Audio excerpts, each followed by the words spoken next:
Someone asked me to give the best reason why someone should read the expanded universe. After giving it a lot of thought, here's what I have to say.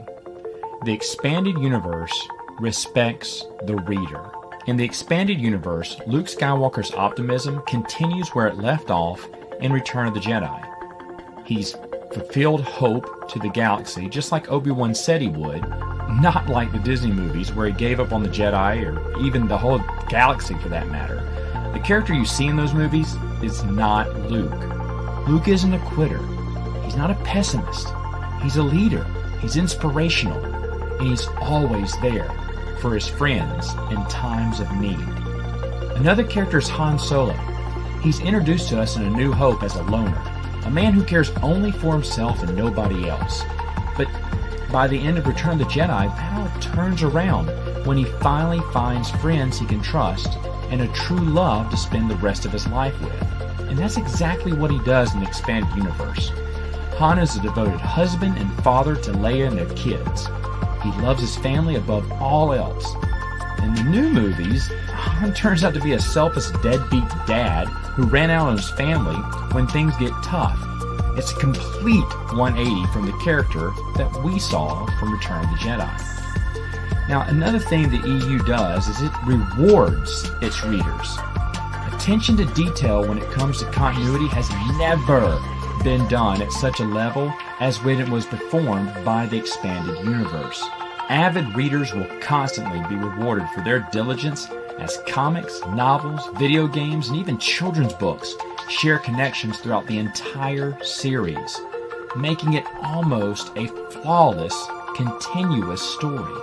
And though it has its minor flaws, it's still the best overall story and continuity out there, period. That's what the EU does. It respects and rewards its readers. And that's the best reason you should give it a try. Long live the expanded universe.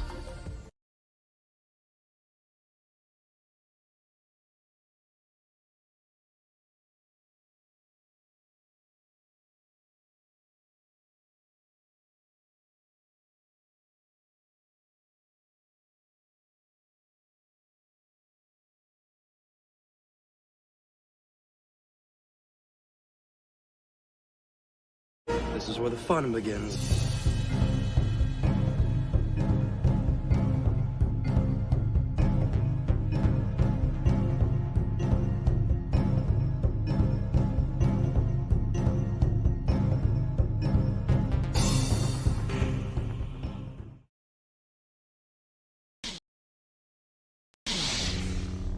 Are you sure? So be it.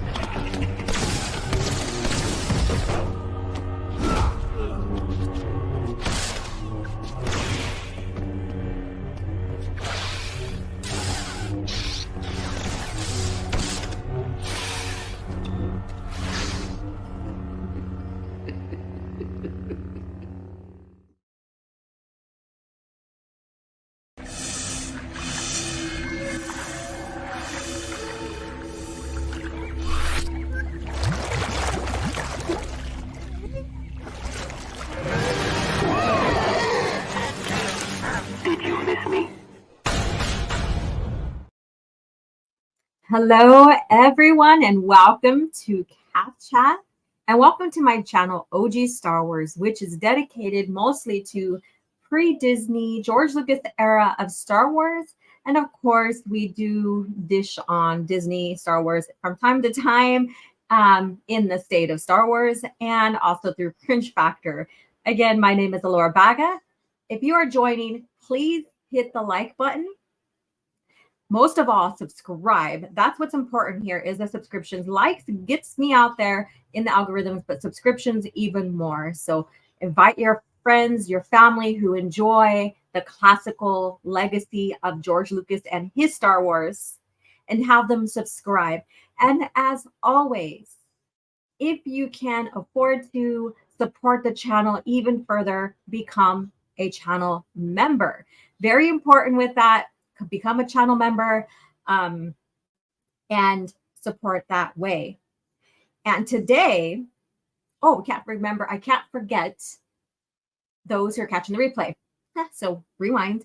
And those who are catching the replay, let me know you came. And of course, subscribe if you haven't already. So today's schedule is we're continuing the Sith history. So of course, me and my nerdy self, I got a PowerPoint ready for you guys. Yeah, the PowerPoints finally are working for StreamYards, as you can tell from the last few episodes of CAF Chat. So we are going into the birth of the Sith as we know them today. So the Sith were a species, as we know. But how did they become so prominent in the galaxy and develop in such a way of orders and cults, basically, and the rule of two? So we're going to get into that, and that is through the Exiles, through the Exiles. So we'll get into that pretty soon. And then we're going to get into maybe a little bit of talk of the state of Star Wars. But Cringe Factor usually does a little bit of state of Star Wars, at least in the thoughts and the support that these stupid pop journalist sites, yes, they're stupid. they're cringy, I guess you could say. That's why I use them for Cringe Factor. We're going to get into Padme in both accounts and what they're saying about her. And basically, she had really no legacy. So now Disney is finally giving Padme a legacy, because in the past she had one. She was just there for Anakin to fall, I guess you could say. But first of all, let's see who's in the chat. I've seen everybody started popping in, and thank you guys for coming in and hanging out, waiting for the show to start. And of course, Melissa Lord here. How are you doing, channel member? And she was the first to come in and sit and wait. Thank you so much. And then Dermot McQuaid, hiya. So in my language, it's pronounced hiya, and that means no. So hiya, hiya means no. So interesting fact. And of course, Soul Assassin, our mod here, I'm so happy that he continues to mod here. He entertains. We have our back and forth. He loves teasing, which I don't mind. You guys know me already. And yeah, so he comes in and works hard, has fun, and I truly enjoy his time and appreciate it as well. So smash like button, like he said. So do it. And then, of course, follow me on Twitter. I haven't been very involved in Twitter or much in pop culture this last week. I've been kind of taking a hiatus, I guess you could say, just to do some self-care and start getting myself in the groove of, getting my pieces done for my coming art show. And let's see here. And that goes for the community as well on Twitter. I hardly post in there, and I apologize. And I didn't post the last couple of Thursdays. I didn't post or share what the book of the week is. So usually I try to at least let you guys know and post it on every supporting site that supports the channel here. So, but we do have book of the week coming up again. So stay tuned for that. And I think you guys might like it. And I'm going to get into book of the week. Basically, it's going to include comics, but also the short stories that are published like Insider and stuff like that. So greetings to When Sith Happens. How are you doing? And let's see here. When Sith Happens here, so he's saying hello to everybody. I meant to click on this one. It's a slip of the cursor, but that's okay. And Silver Org, how are you doing? And let's see here. And I hope you guys liked that special intro here. That is a video from Matt Wilkins. Thank you, Matt Wilkins. I thought that was perfect.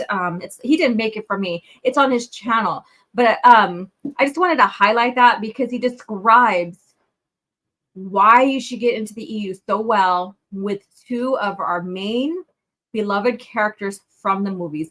And also the continuity, how it's handled so well put together that I just wanted to pay homage to that and him for putting that together. And please go subscribe to his channel. He has some amazing stuff that he does. Not only Star Wars, he does board games, and then he has his live streams, and sometimes they're random. And he is supporting Legends Con, which I don't know. I might be able to make it. I haven't decided yet. Depends on how well I'm doing and getting the progress of getting my art show put together, because the art show is September and Legend Con, I think, is May or March. So we'll see. But my son offered to go with me. So, and I'm thinking, if I do go, should I just, finish up the Sith piece that I want to do and then make prints of some of the Star Wars painted pieces I have, and also order some shirts and stuff and have a little vendor there to support the channel. I don't know, because it's a flight, it's a trip, and so we'll see. We'll see what happens. We'll see what happens. And Soul Assassin says, ladies and non-ladies, I have coffee, no, but it's I like how you said non-ladies. Okay, so this is a bit political here, not Star Wars, but if you've been watching and seeing the posts on Twitter and other social media about the boxing match, you'll know maybe what he's talking about here. That's what I'm thinking. I don't know, but it's ridiculous. Biology does have a gender. It does. And it's for a reason. And I don't know. It's just kind of sad. And that's all I'm going to say. It's kind of sad how we came to this point to where, women have fought for rights since the 1900s, like early 1900s, right? And, we've seen the evolution of the women's movement to now where it's I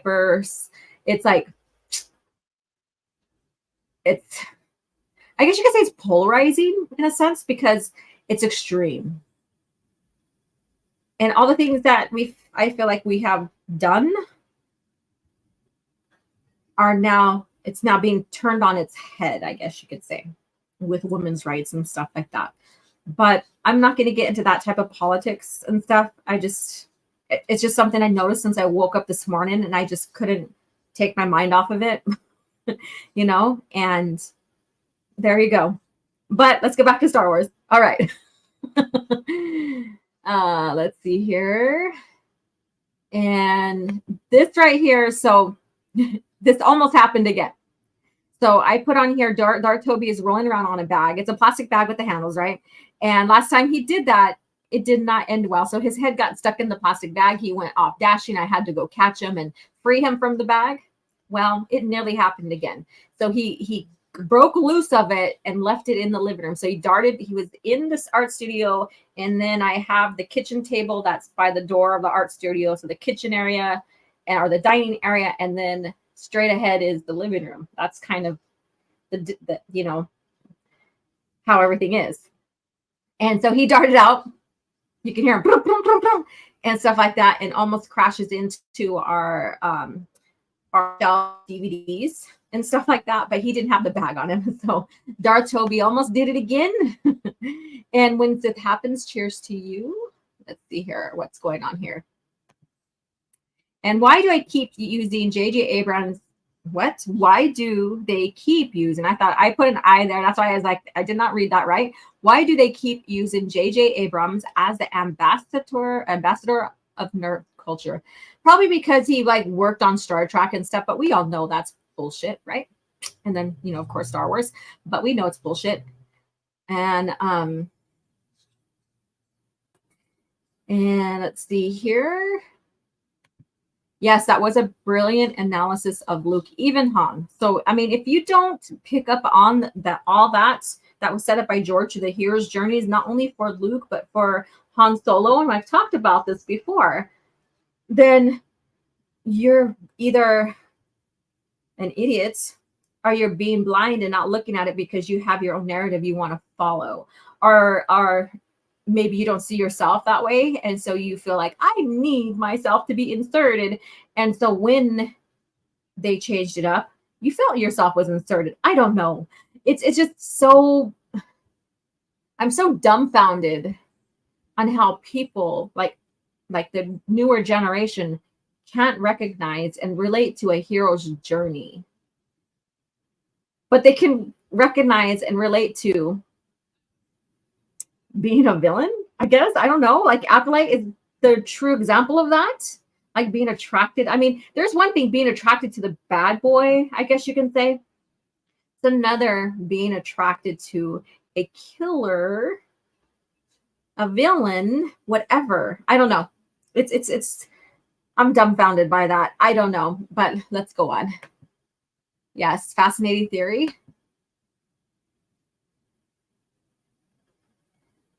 All right, let's see here.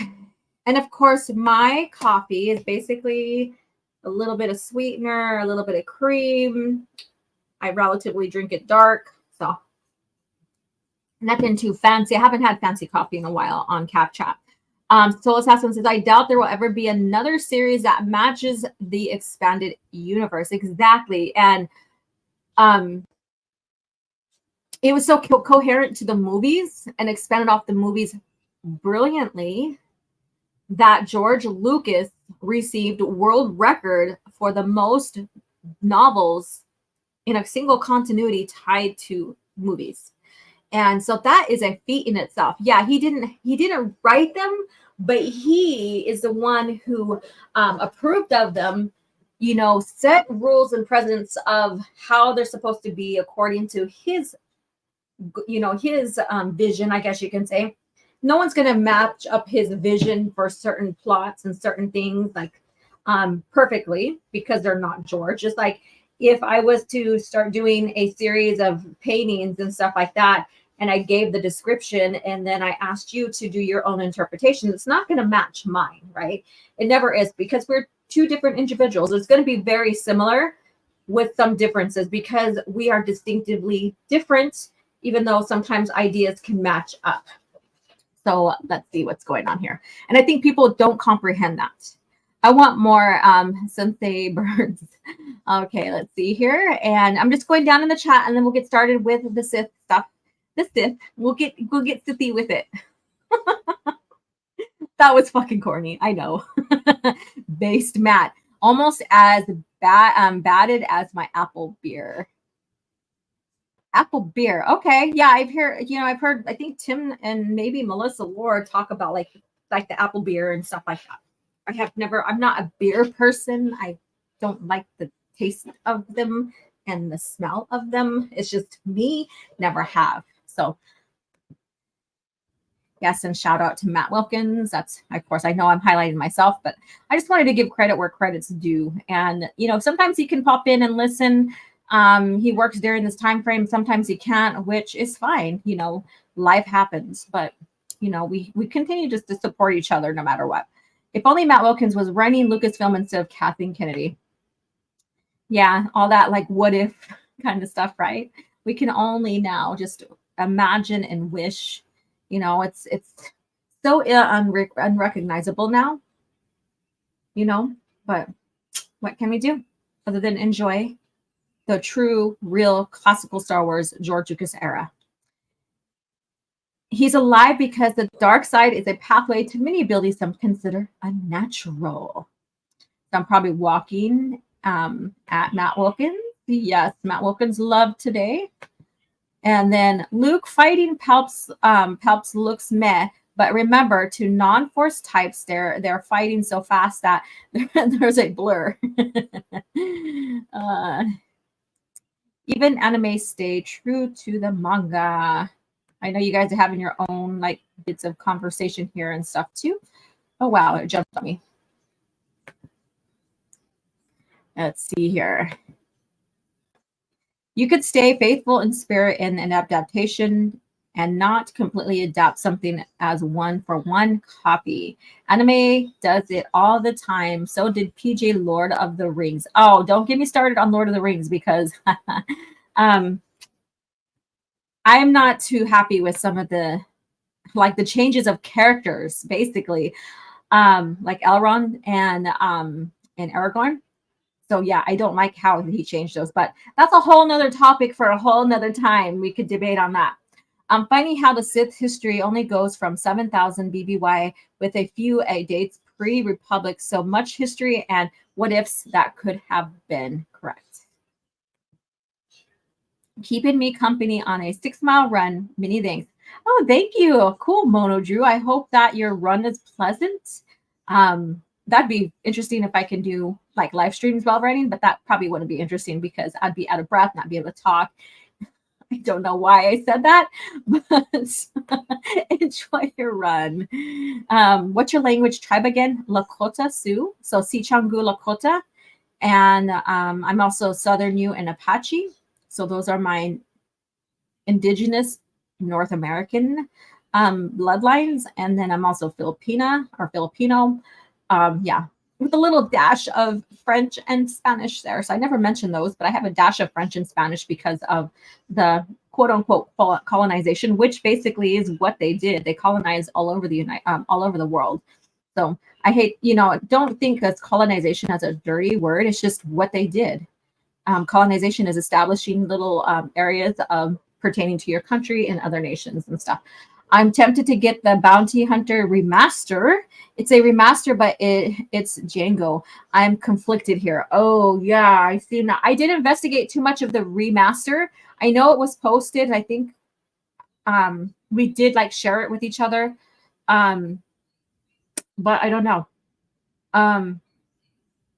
It's a tough decision, right? Because you're gonna play it and then you're gonna remember the original, and then you're gonna notice the changes that they do, and that's not gonna be, very pleasing most of the time, right? In Disney era, if a Sith Lord is a handsome man, he's nothing but a love interest to the female lead. I guess though, that's what it seems like. That's how. Now I posted this when Acolyte was coming out and he was seducing her while he was in the water, and there was a suggestive talk between them, and even as she held the saber up to him, and there was that suggestive narrative and all that. I don't know why I have ants coming onto my table here. Red ants too, so I don't want to get bitten. So let me finish my point. I also reminded people that Sith do seduce in a sense. And we've seen this type of, not that type of what was happened in Acolyte, but we've seen similar between how Vistara Kai was asked to seduce and turn Ben Skywalker to the dark side, and she's part of the lost tribe of the Sith. So by any means possible to try to turn someone. And so they're not, so prim and proper to not want to seduce in any way possible. So, but it's not that common, but it is something that's in the original lore. So, but this I think was a bit extreme in a sense because it might have went too far. I don't know. You guys be the judge of that. I thought it was cringe, especially the narrative on the vocal narrative for the show and how it was. Oh my god! And I meant to clip it so that I can share on here, but I didn't. Let's see here. All right. Okay, I cleaned up most of these red ants. I don't know what they're coming to because my table is relatively clean, because every time I begin an art project, especially painting, I wipe everything down because, Darth Toby, our Toby, has long fur and he sheds. Let's see here. Yeah, subscribe to Matt Wilkins. OG Star Wars, because there's hundreds of different American Indian tribes. Well, yeah, I know that. So there's 500 plus tribes.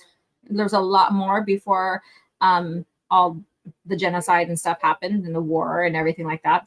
I hope they don't get more seasons of Acolyte. I don't want to see Disney's version of young Palpatine.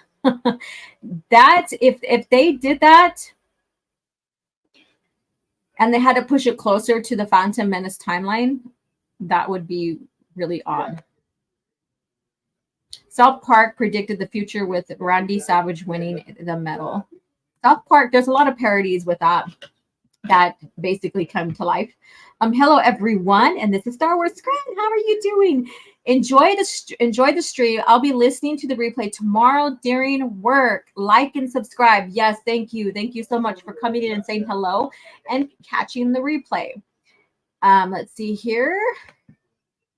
J.J. Abrams is a normie in nerd face.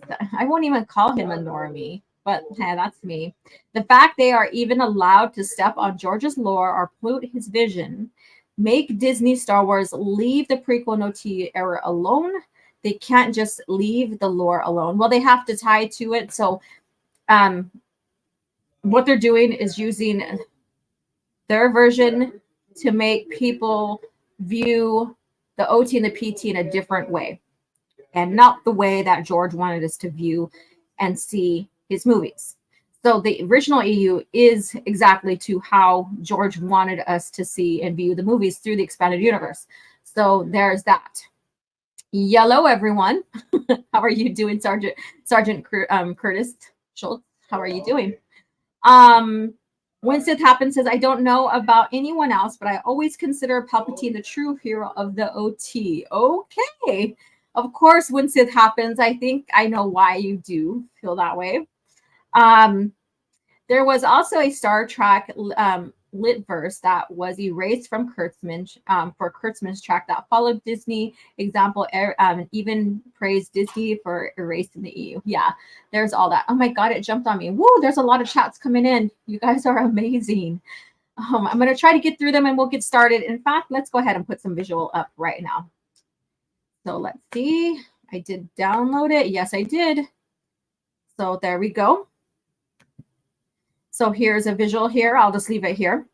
So of course we got the Exiles, we have the Sith, and then we have Korriban. So there we go.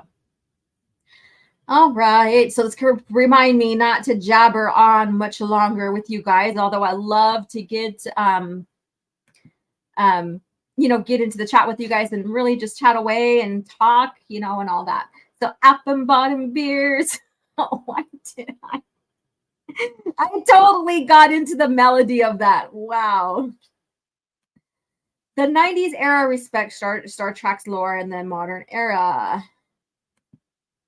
Alcohol-free, like soda-like root beer. Cool. I'm spending many time listening to the chat while working on my Boba Fett 1313 costume. Hey, that's pretty amazing. Okay. OG Star Wars, half Sioux, half Apache. Nice. Well, not half and half. So, I'm not. So, yeah, like I said, this is my North American blood here. Lakota, Southern Ute, and Apache. And then I also have Filipino. So one of my grandparents is full-blooded Filipino. So I'm a quarter of that. And then I have a pinch or dash of Spanish and French. So there you go. That's my lineage there. So OG is a living cultural salad, kind of. I mean, mainly North American tribes, and then a little bit of Pacific, I guess you could say, Islander, I guess you could say, with a little bit of, I guess you could say, European type blood, a little tiny dash of that. I know it's kind of. Did she say Filipino? Yes, I said Filipino. Ilocano, exactly, and not Tagalog. Ilocano. Seduce with power. Unlimited power. I'm not going to try to sound like him. No. I am 132nd Apache, but he was adopted by my grandpa, St. George, grandmother St. George side, so there aren't any real current connection with the tribe. All right, cool. The Philippines was a colony of Spain for 3 centuries before the U.S. kicked Spaniards our ass and took over Puerto Rico and the Philippines, Guam, etc. Yeah, I know the history. When Sith happens, I have nothing against the Sith using sexual seduction, but in my honest opinion, power is the ultimate seduction. Well, you can use power through sexual seduction, I guess you can say. There's that push and pull there.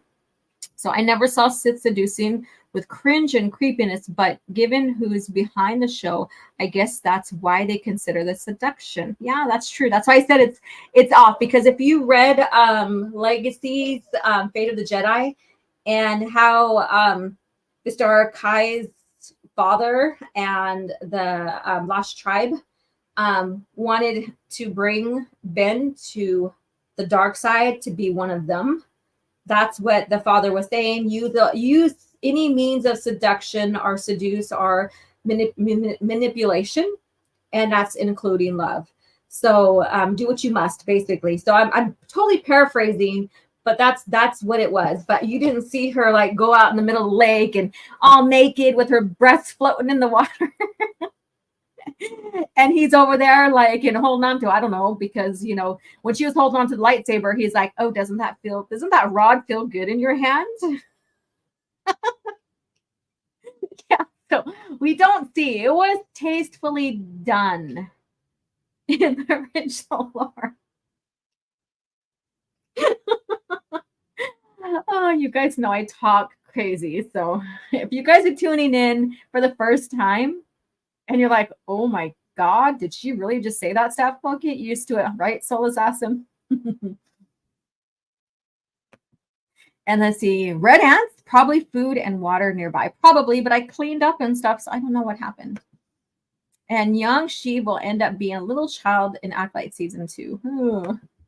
He would be too young. He was like, what, teenager when he was like late teens, I think, when he was brought in. Could have been younger. I don't exactly remember. I have to look it up. I'll look it up.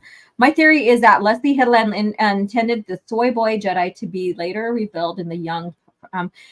They were banking there would be 2 seasons. And then when she was told no, she had to reconstruct everything to fit him in. So that's in one of the interviews I read a while back. So that's why it feels like he's kind of shoehorned in there. Chuck Norris doesn't use the Force. He is the Force. Okay, let me see here. I'm going to go ahead and scroll down. Let's see here. Zana, Talon, Vistar, Kai, the Sith ladies knew what they were doing, right? Because, I mean, look at Talon. She used herself to seduce. Zana used herself to seduce. Vistar, Kai did too.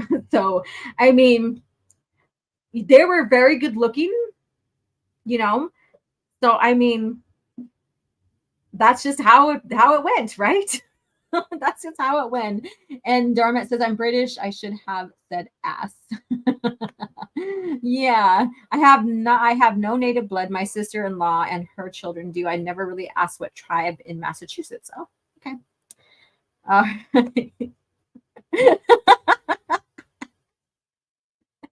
I know. I know what I said.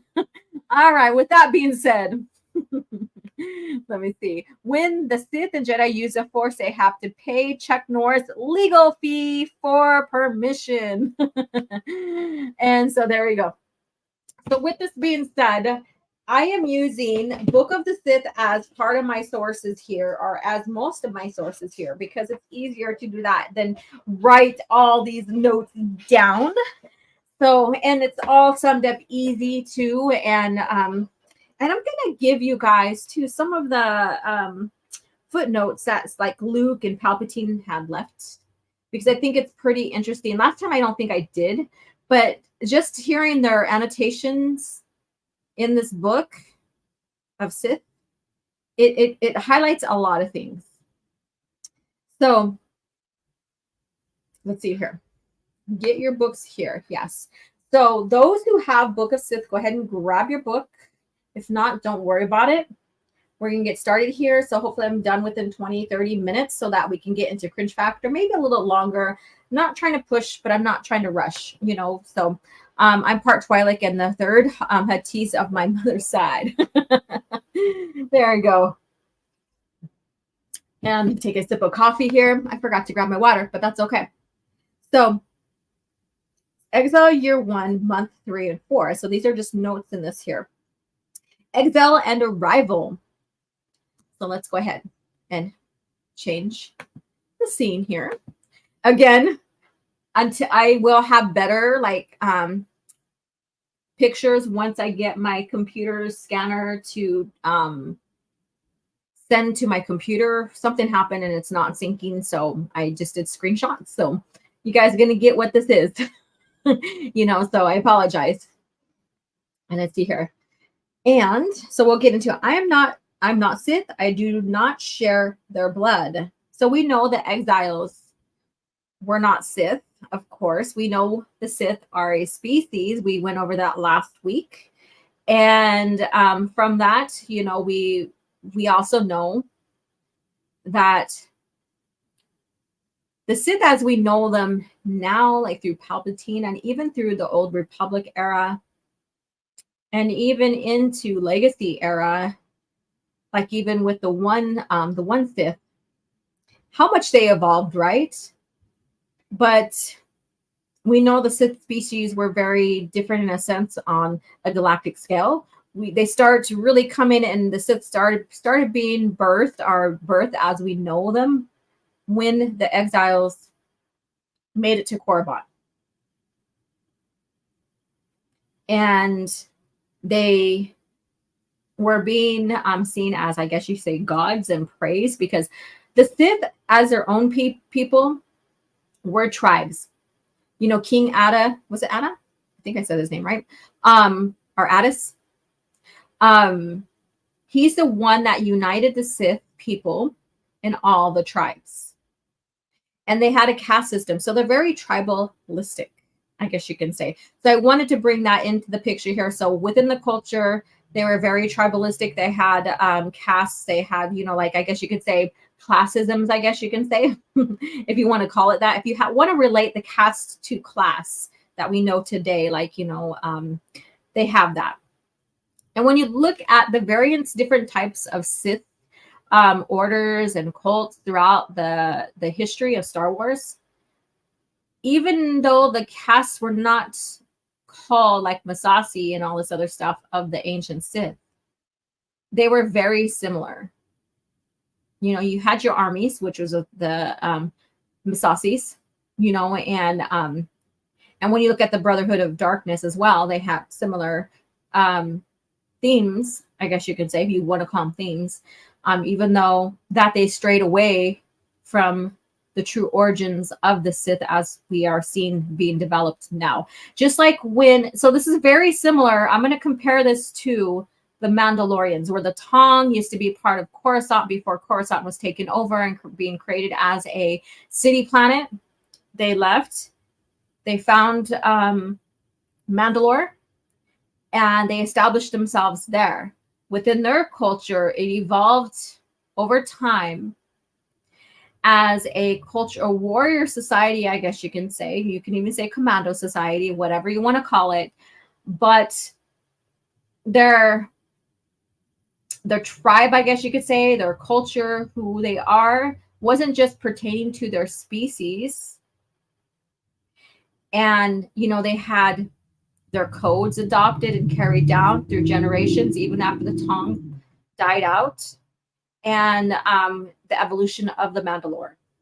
So very similar in a sense with the evolution. So I guess you could say every evolution are slightly similar to each other, because you see traditions being passed on and adapted, and sometimes the theme of them are still the same, how they're carried out, but the name is different.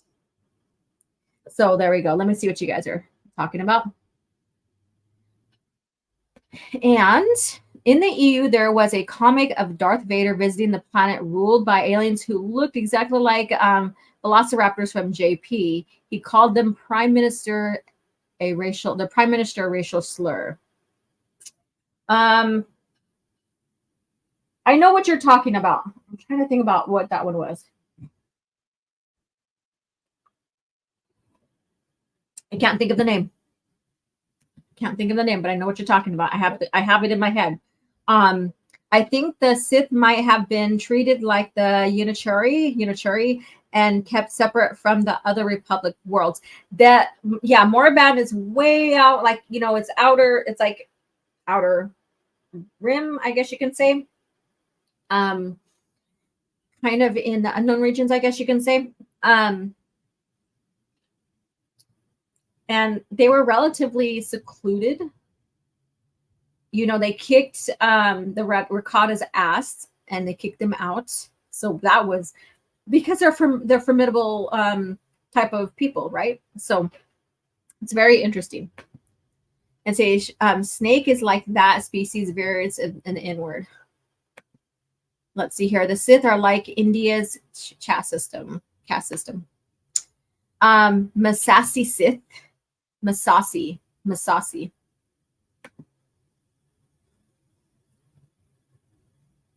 Tishar. All right, so let's get into this here.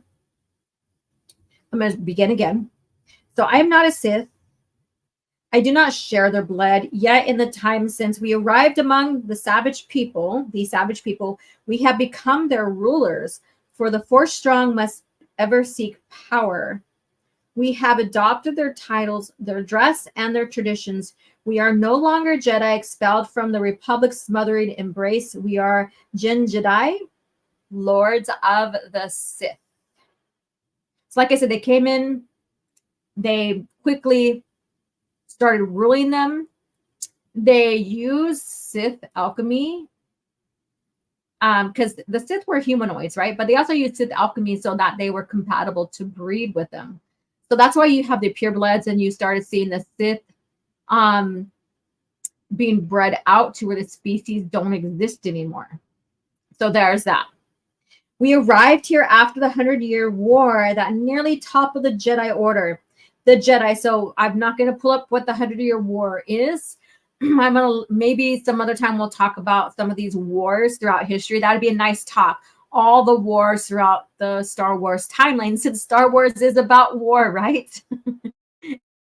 So maybe we'll talk about the wars from the beginning to the end of the timeline and what they consisted of. So, more reason to keep, up on this lore and stuff and chatting here and CAF chat with you guys is discussing certain events, species, all of that. Excuse me.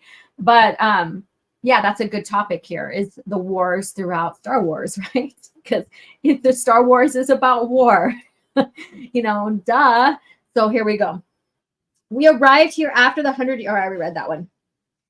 Yeah, no, I didn't. We arrived here after the Jedi War that nearly toppled the Jedi Order. The Jedi so confident in their triumph. Now, this is their perspective. This is a Darksider's perspective and how they see the Jedi and stuff. So doesn't mean the Jedi are bad or wrong or what have you.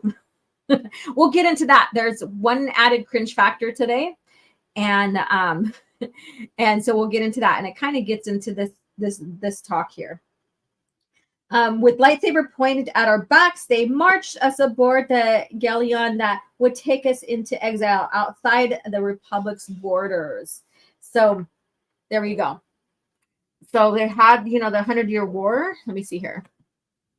Seems like Sorza was the most ambitious of the exiles. All she did was study and explore the ancient Sith tombs. It sounds like something I would do, right? Because I love researching, I love studying, I like to know, I want to know. And if you give me something and I'm not sure of, I will try my best to research it, all of that. So you guys should know like exactly how I am. So let's see here. There were 12 of us, including several ranking commanders, High General Adjunta Paul, Marchionus Jojin, commander of the Black Legions, Baron Drypa. Our fleet sole remaining remaining admiral, Carnus Mur. So there's other ones that were a part of them, but were less notable, I guess you can say, but they survived. So basically survived and they were marched onto the ship. There's also Sorzus Sin, grower of living weapons and biological plagues. I think she might be responsible, so correct me if I'm wrong, she might be responsible for creating all like the Sith hounds and stuff like that you see on Korriban. So again, using Sith alchemy, she went in and studied. They all studied. They adopted the Sith culture. They basically became the rulers. The Sith praised them, and they still use like the caste system and all this other stuff. But this is where the Sith was born, basically birthed as we know them in Star Wars history. That made a huge impact on the galaxy, I guess you can say. So very interesting here. And I see Star Wars Marvel purist is in the house. What's up? Let's see here. What's going on? Kicking some of that knowledge. Book of Sith is awesome. Yes, it is. Very much awesome. Let's see here. And Durpa was a jackass, was too focused on revenge and let the Jedi know the Exiles survived. Oh, goodness, I know. So this goes on to say the war raged on for centuries between the Jedi Council with its petrified orthodoxy and those who wished to topple it. So the survivors of those who sought a new path to power, she basically says they ultimately fell victim to the military excess of the Jedi at the rout of Corvus. So just going in through a little bit of history. Like I said, I would love to get more into the wars and what happened, but I think that would be another topic that we can expand on for CAF Chat, the wars of Star Wars from the beginning to the end of the timeline here and going through some of them and what exactly happened, because I think they need their own discussion, because it's hard to get into just the history of without and then talk about the war and then get into the war and then go off into a whole different tangent and then have to come back and draw yourself back. So I'm thinking about doing that is the wars of Star Wars. I don't think anybody has fully discussed the wars of Star Wars other than, talking about the different eras of Star Wars, I guess you can say, like the New Republic era or the New Jedi Order era, which includes the war, because, basically like the New Jedi Order, that war was the Vong War, right? So, but just to discuss that in general. It said that she was the one who figured out humans could inbreed, yes, with the Sith species, yes. And they also used alchemy. Also created the Masasi from Sith species. A lot of info on alchemy in this part of the book, correct. There is a lot. It's pretty interesting. The ancient Jedi created the Ternetics, but forgot about that. That's true. I haven't fully got further. I really need to read the Dawn of the Jedi, but I'm from hearing how it was poorly put together, like it was kind of rushed, that or whatever. I'm kind of dreading it. I did go and research into it, some of it, but not much. Prior to the exiled Jedi, the Sith have nothing to do with the Jedi, correct? Yeah, so Jan was the expert in healing. Yeah, so that was his ability as a Jedi, and he took it with him. So Jan took it with him when he departed as an exile, right? I act like he departed willingly. We know that they were marched upon the ship at the tips of the blades of the lightsaber, all of that. So we know that. But this is an interesting time to talk about, right? The birth of the Sith as we know them. As we know them. The characters are so meh in Dawn. That's what I heard too. So I'm like, do I just go in and study a little bit and research and not read? Or do I go in and read to get a better account? Because you can go and research characters in that timeline without having to read. But of course, I always recommend to read. So maybe I should take my advice, right? So you can get a more bigger picture of the events during that time, right? So that's where I'm stuck. I'm stuck on that. But I dare? Yeah, I should. It's always good to expand even through the parts of the lore that maybe don't interest you as much, because then you further your knowledge, right? So here we go. When Sith Happened says, the true Sith Empire thrived before the exiles had to show up and mess it all up. The true one, but they didn't seek power, like a greater galactic power as the Sith did after the exiles, because they had that ambition that the Dark Jedi brought with them, right? So there's a difference in that. That's why I said that the birth of the Sith as we know it happened during this time.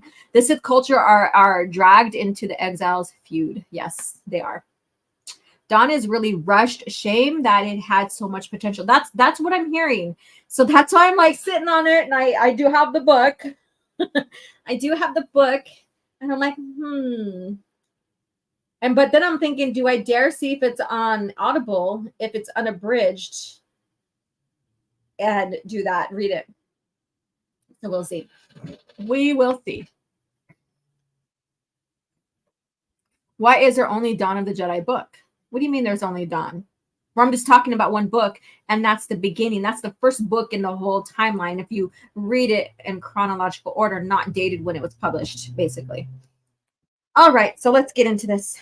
Let's get more into this here. So their punishment was high treason, and they were to be banished into uncharted space. And their flight was into the unknown regions, basically, or the unknown. And but she goes on to say it was it was not without direction. So basically, for years, she extracted information from refugees and cataloged rumors, searched for proof that the kingdom of Sith purebloods existed. And she was vindicated. So basically, she was able to get the coordinates and have them go to Korriban. So well planned. Well planned. Let's see here. Hey, Maz. Oh, there we go. Hey, Maz, how are you doing? Thanks for joining. Let's see here. The exile knew about the Sith Empire from border reports and ancient records, correct? And they willingly went into exile to find it. Yes. Yeah, so it was well staged, well planned, I guess you can say. And from that, we start getting the Sith that we know. Like I keep on saying that, but I just want to reiterate that, yes, there was a Sith Empire, Sith species. They're very secluded, all of that until the exiles came and like basically stirred and churned everything up to something new and different was born within the Sith culture, society, and stuff like that. And then from there, we see the evolution of the Sith from different types of orders, I guess you can say, or cults or whatever, with the same underlying factor of how they should represent themselves, rule, all of that, Sith alchemy, all of that. I'm going to go back to Brotherhood of Darkness, basically. Bane was basically disgusted how they strayed from the culture, I guess you can say. And that was another factor to him creating the rule of two. And then another Sith who steps away from the culture, basically, is Crate. So there you go. So you see, and then Plagueis kind of stepped away from the alchemy part, but he kind of turned his nose up too, in a sense, to the alchemist part of the culture. And where Palpatine's like, I am not going to follow in your footsteps and start, and then went back into the traditions of alchemy and stuff pertaining to the Sith culture and everything. So it's very interesting to see this ebb and flow of the evolution of the Sith, where when you compare them to the Jedi stayed kind of stagnant for a while. And even the exiles talk about that, on how they don't necessarily change much in their history. And it's apparent, like in the PT, of course, because everybody's exposed to the prequel trilogy first. Usually the movies are Star Wars fans' first step into the greater world, right, of Star Wars. No, Darth Toby, you cannot sit in my lap. I need to read and look at the screen. Well, not in my lap, but in front of me. Let's see here. What are you guys saying here? Dawn of the Jedi with Marlon Brando as Yoda. You come to me on this day, but you cannot train this boy. Leave the cannoli. Don't let the High Republic writer expand the Dawn of the Dawn's era with Prime Jedi. Wow. And then, hey, everybody, good morning, and good morning to you, Keely. How are you doing? Let's see here. And okay, so let's get back into this. And again, if there's anything that, what I'm giving you here that you want to expand on and talk about, whatever, leave the comment. That's what this is about. So the first great schism. So here we go. So this gets into a little bit more of the history. So let's see here. Let me see what Soul Assassin has to say. You did see kind of the change with the rule of two. Bane was a warrior, Zana was a sorceress, right? And Cognos was an assassin. With the Sith became more political and savvy. Yes. So there was that. I think that was like the evolution of the power, of different types of power grabs, I guess you can say. So it's very interesting, very, very much interesting. That would be another thing to research and highlight between each generation that we know of the rule of two. That would be each rule of two, those who were in at the time, I guess you can say. I am doing well, so grab your coffee or your favorite beverage. We are talking about Sith history here, like the birth of the Sith as we know. All right. So it's 10:01. We're still going to get into this, and then we'll get into our cringe factor. So basically she says, we rule the Sith. Here we will build a society of dark side to overcome millennia of injustice. But I am the rightful ruler, for I alone possess the curiosity to translate their secrets and apply them to larger patterns of conquest. I foresee what will become a magnificent Sith empire. So basically, this is where it's born, right? Where it's born, and how she uses the Sith culture, and all of that to create this Sith empire, I guess you could say. Kitty, stop it. My goodness, go lay down somewhere else. I'm talking to Toby. If I had my screen on, his tail would have been all over the screen. I did read Tales of the Jedi and played KOTOR 1 and 2. I do vividly remember Beast Wars or Onderon and Nomi Sunrider and Ulick and all those. Freedom Nod. Yeah. Fun stuff. While Korvos was the last battle of the 100-year darkness, the conflict began with the most recent great schism. Historians squabble over how many such splits have occurred within the Jedi ranks. I care not for the exact number, but with each one, the Jedi Council stronghold on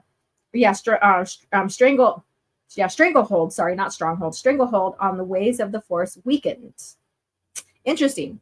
So the stranglehold. So she's saying that the Jedi held the Force, and it weakened on them. So that's an interesting take right there, because we know that the Force is like, you can't control me, but we know the Sith want to control the Force. So this is an interesting take on that, right?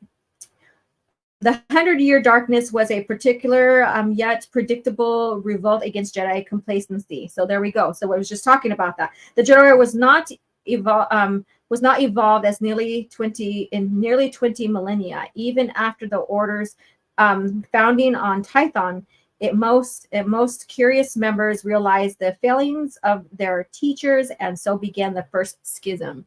So there we go. So we have to look back, and another thing to do, like as a content creator that loves to talk about this lore, is talk about all the different types of purge and schisms that the Jedi Order went through. Does that mean that they're bad or they're wrong? No. I think it's just a power of people who want power and control creating these and creating this, or polarizing the Order, I guess you can say. Let's see here. And again, this is perspective of the Dark Jedi turning Sith, basically. Sin went through slaves like nothing. Those ancient tombs were no joke. Yes, I know. It's crazy. Like Korriban, I was going to put a picture of Korriban on here, like the valley, but I didn't. I should have. Nobody expects a Sith Inquisitor Darth Biggles gets the comfy chair. And Prime Jedi symbol look like the complex version of Jedi logo. I love how the Sith on the right looks like Star Killer. Kind of, right? Kind of. You know, maybe there was inspiration drawn from that. So, all right. So basically, on the side there, this is from Sidious. Not all who split with the Order became combatants. Jedi Masters who resigned the Order for philosophical reasons were perversely venerated with bronzium buffs in the temple archives, commemorating them as the Lost. So he's talking about the Lost 20 or so. And then Mace says over here, I'm going to read this and we're going to get into it. The dark side is not more powerful. It burns bright, but quickly burns out. So that's a very interesting take. The dark side burns bright, but quickly burns out. So let's go on. In these days, a Kashmir outsider named Zendor inspired several Jedi to question the light side, or Ashla. So if you guys don't know what Ashla and what's the other one? I forgot the other one. It starts with a B. Where are the names of the light and the dark side? So Bindu, that's not Bindu, because Bindu is that one creature in Rebels, right? They discovered the use of the dark side, or Bogon. There we go. It's right on the book. Duh, Laura. So Bogon. So Ashla and Bogon. Bogon the dark. Ashla is the name for the light, right? And unlock the shackles their Jedi masters had placed on the Force. So I'm going to go to Mortis right now. Now, these seem to be the Jedis, like the birth of the Force users on Tython, right? Name for the dark and light. So why didn't they? Why wasn't like the ones named after them, like Ashla, the sister, and Bogon, the brother? Because these names, concepts come from George. So that's a very interesting thing to think about, right? Something to think about. Let's see here. That Star Killer looking dude wife would be resurrected as by Palpatine and made into an enforcer with hopes of bringing her man back from the dead. Oh my God, I forgot all about that. Holy shit. I love how the Sith on the right looks. Oh yeah, I read that one. And why is there a Sith Lord named Darth Bogon? There's no Sith Lord named Darth Bogon. That's the name of the dark side. Light side was called Ashla. I think about Star Killer in each events of the Force Unleashed. He along with the others may as well be this S canon at best. Why would it be S canon? I always consider the light side as tamed hearth fireplace. That is healthy and keeps you warm on the world lit. Warmth on the world lit. While the dark side is like the wildfire that rages till there is nothing but ashes. And you have to keep feeding each, but depending on how you feed will be different. Yeah, Bogon. Yeah. Okay. Oh, I gotta yawn. Sorry. Zender's followers, and those who believed he did as he did lacked his abilities became his acolytes. So there were acolytes, but acolytes weren't particularly Sith. I think people are depending on what they're trained for. So acolyte is this one word that can be they were trained as Sith or not. Like Ventress, she's not a Sith. People think that she is a Sith. She's not a Sith. And I always see her used as reference to the Sith, and she's not a Sith. But basically, they became his acolytes for the legions of Letao. And she goes on to say, of course, the Jedi fought. They fought with desperation against a future in which they had no followers. History says that Zendor and his legion perished in the Battle of Columns. But that was not the tragedy of the first great schism. The tragedy was of that the Jedi learning nothing. they could have embraced the dark side and became central power to the empire of the legions Leto sought to build. So this is where we get into like the Jedi were like fighting against becoming dark because the dark side is the path to, you know, many things that people consider unnatural, right? I'm just quoting Palpatine there. But these exiles were like saying the Jedi were wrong, that they needed to evolve into the dark side as well for power and all this other stuff, where the Jedi did not want to do that. So see the difference in thoughts here. So this is what the acolytes should have done, is given the thoughts of the Sith pertaining to, you know, and stuff like that. And did it in such a way like Darth Plagueis novel did, where they hid in plain sight. And we got the perspective of the Sith, right? And here it wasn't even like that. But from what I've researched and seen in reviews and stuff like that, those who've watched and reviewed, maybe you agree with me or not. I don't know. Let's see here. And Mono says, finished the 6-mile run. I picked up a copy of Book of Sith and Revan last week. Congratulations. Did not realize the copy of Revan was in German. Happy accident though, as can use in my language learning. Oh, that's pretty cool. And that means more cafe needed. Yeah. And see, the Sith is the will to dominate nature and not live in harmony with it. Correct. That's all the alchemy and stuff like that, which even leads to corruption of their physical bodies, like a dark kind of magic. Correct. The Rakata dark sabers probably had a hand in turning the pre-Jedi into civil war. That's interesting. Yeah, interesting point. They had to give into their anger to use their blades and defeat the Rakata. That's an interesting one. You are correct there. That's interesting on that. And that's probably what fed probably into some of this exploration with the dark side. You know, because once you go dark, you know, basically you're gonna always be tainted. Right. And that's something that we hear, like even Luke was given as advice by Yoda, by his masters, and something that was, spoken about and warned to the Jedi, right? Through experience. And this is this is experience right here.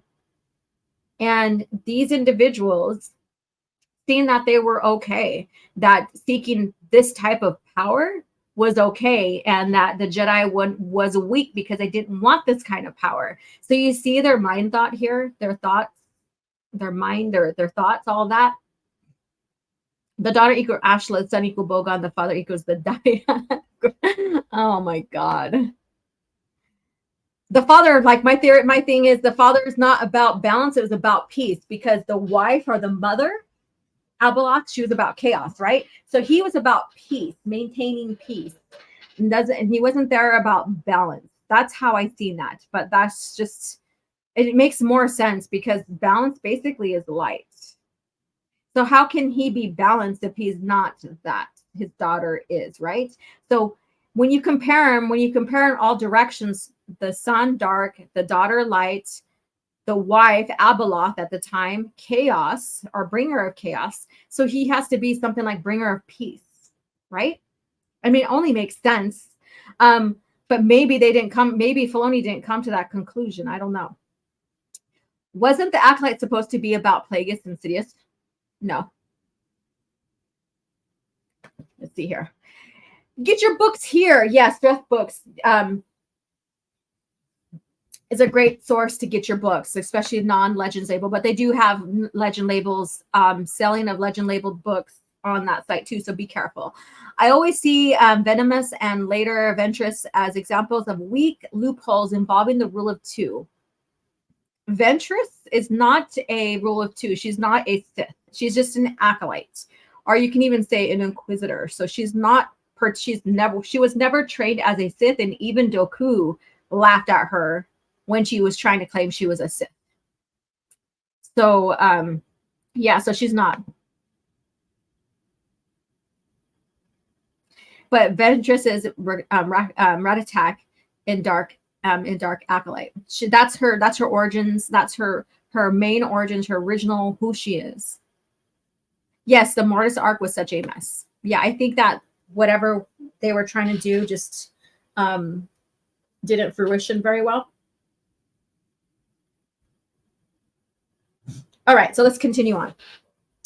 But that was not a tragedy but that was not the tragedy of the first Great Schism. The tragedy was the Jedi learning nothing, that they could have embarked on dark side and become the central power of the empire of legions of Latau sought to build. Instead, they returned to their antiquated or antiquated. I can't even talk. Antiquated, there we go, ways, and alienated their most gifted members.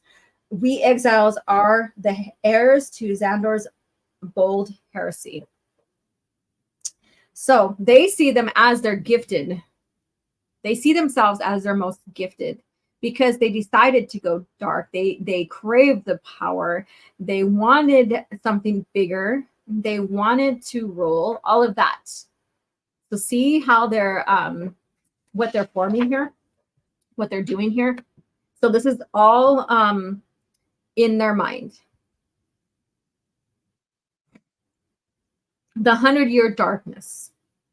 The war in which we fought and in which many of our followers died could have been prevented. It was a Jedi who took up arms to keep us from revealing the truth about the Force.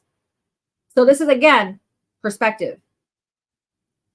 They didn't want this type of power, the dark side, to come and then and darken the galaxy, I guess you can say, put the galaxy in darkness and stuff. But they're seeing it as them not being allowed to share the truth of what the dark side really is. But so we have these conflicting things here. And let me see here.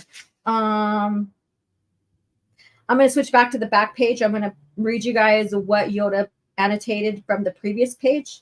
Compromise with the dark side. Defeat it is. Vigilant. The Jedi must remain. So there we go. Okay. They had been paddling in the shallows for eons.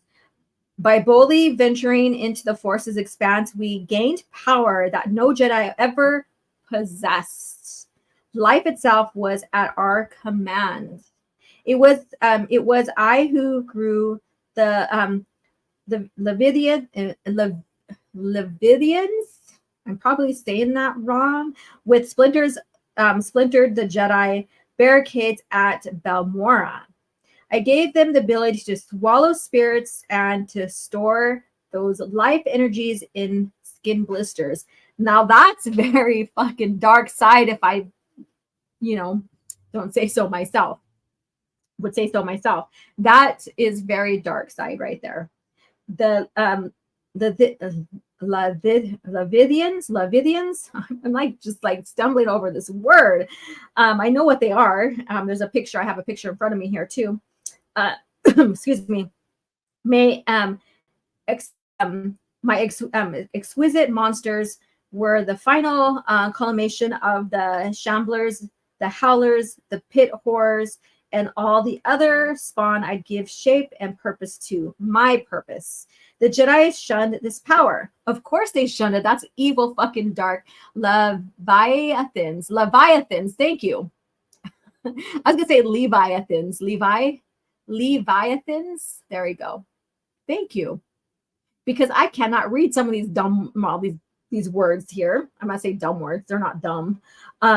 The Jedi shun their power, this power, as they have resisted every improvement. So they think that this was an improvement.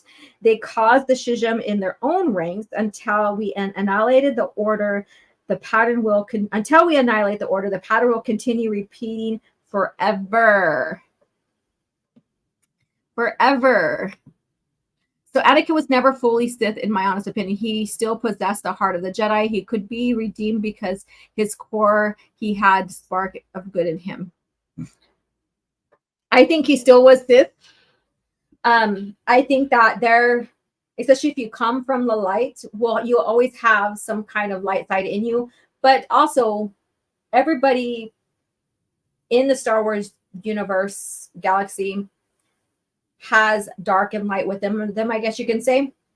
So he also gained the Sith eyes and stuff, but love can conquer. So this is about love. Love can conquer. So so there you go. But I truly believe that Anakin did turn Sith, and he was Sith for a very long time. But he also was birthed of the Force. So we have to consider that, right? And then so didn't Han Solo fight I think so.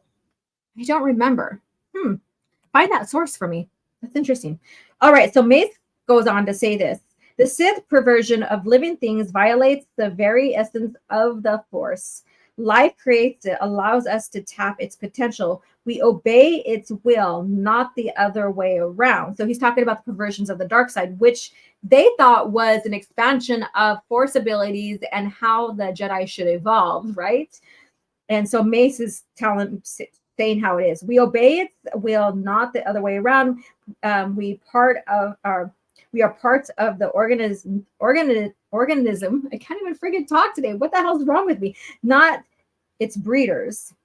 In the end, we are living beings too, Mace. And Yoda goes on to say, unbearable it is to be a creature thus changed. To end their lives, mercy sometimes is. Leviathans. All right, Leviathans, Libyans. I don't know why I'm stumbling over some words today. I don't know. It's crazy. It's like one of those days for me, I guess, where I'm having a reading impediment. I don't know. So proud people of the Sith. So we're getting into this right here. So very interesting images. You know what? I'm going to go back because one page that I'm reading is here. So there is a picture of the Valley of the Sleeping Kings on Korriban. So again, so the construction of this, and there's like even, I think Vader even had a tomb for himself there, or there was a tomb for Vader there. So that was very interesting.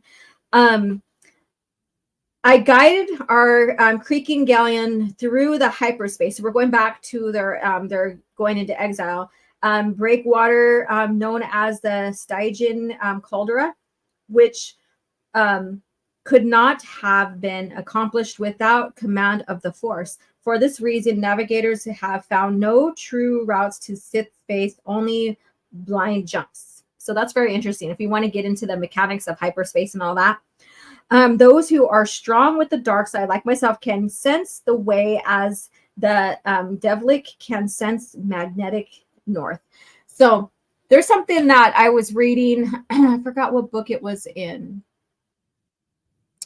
But basically, Luke made sure, like the coordinates to Korriban and stuff like that, was not in the Greater Galactic Library, I guess you can say. For many good reasons, right? So the coordinates for that. And it looks to as if, you know, you need some kind of force ability to navigate through that as well. But we're talking, this is years and centuries before Luke's time. So, but it's good that Luke kept the coordinates and stuff like that to Korriban from the greater galaxy. Let's see here. Wow, amazing. They just don't teleport throughout the galaxy with Disney fast passes, right? Disney's treating Star Wars as their fast pass band, or you purchase a fast pass band, I guess you could say, at the parks. So they're treating Star Wars as that, right? So let's see here. Why did they replace Vajun for Mustafars as Vader's castle?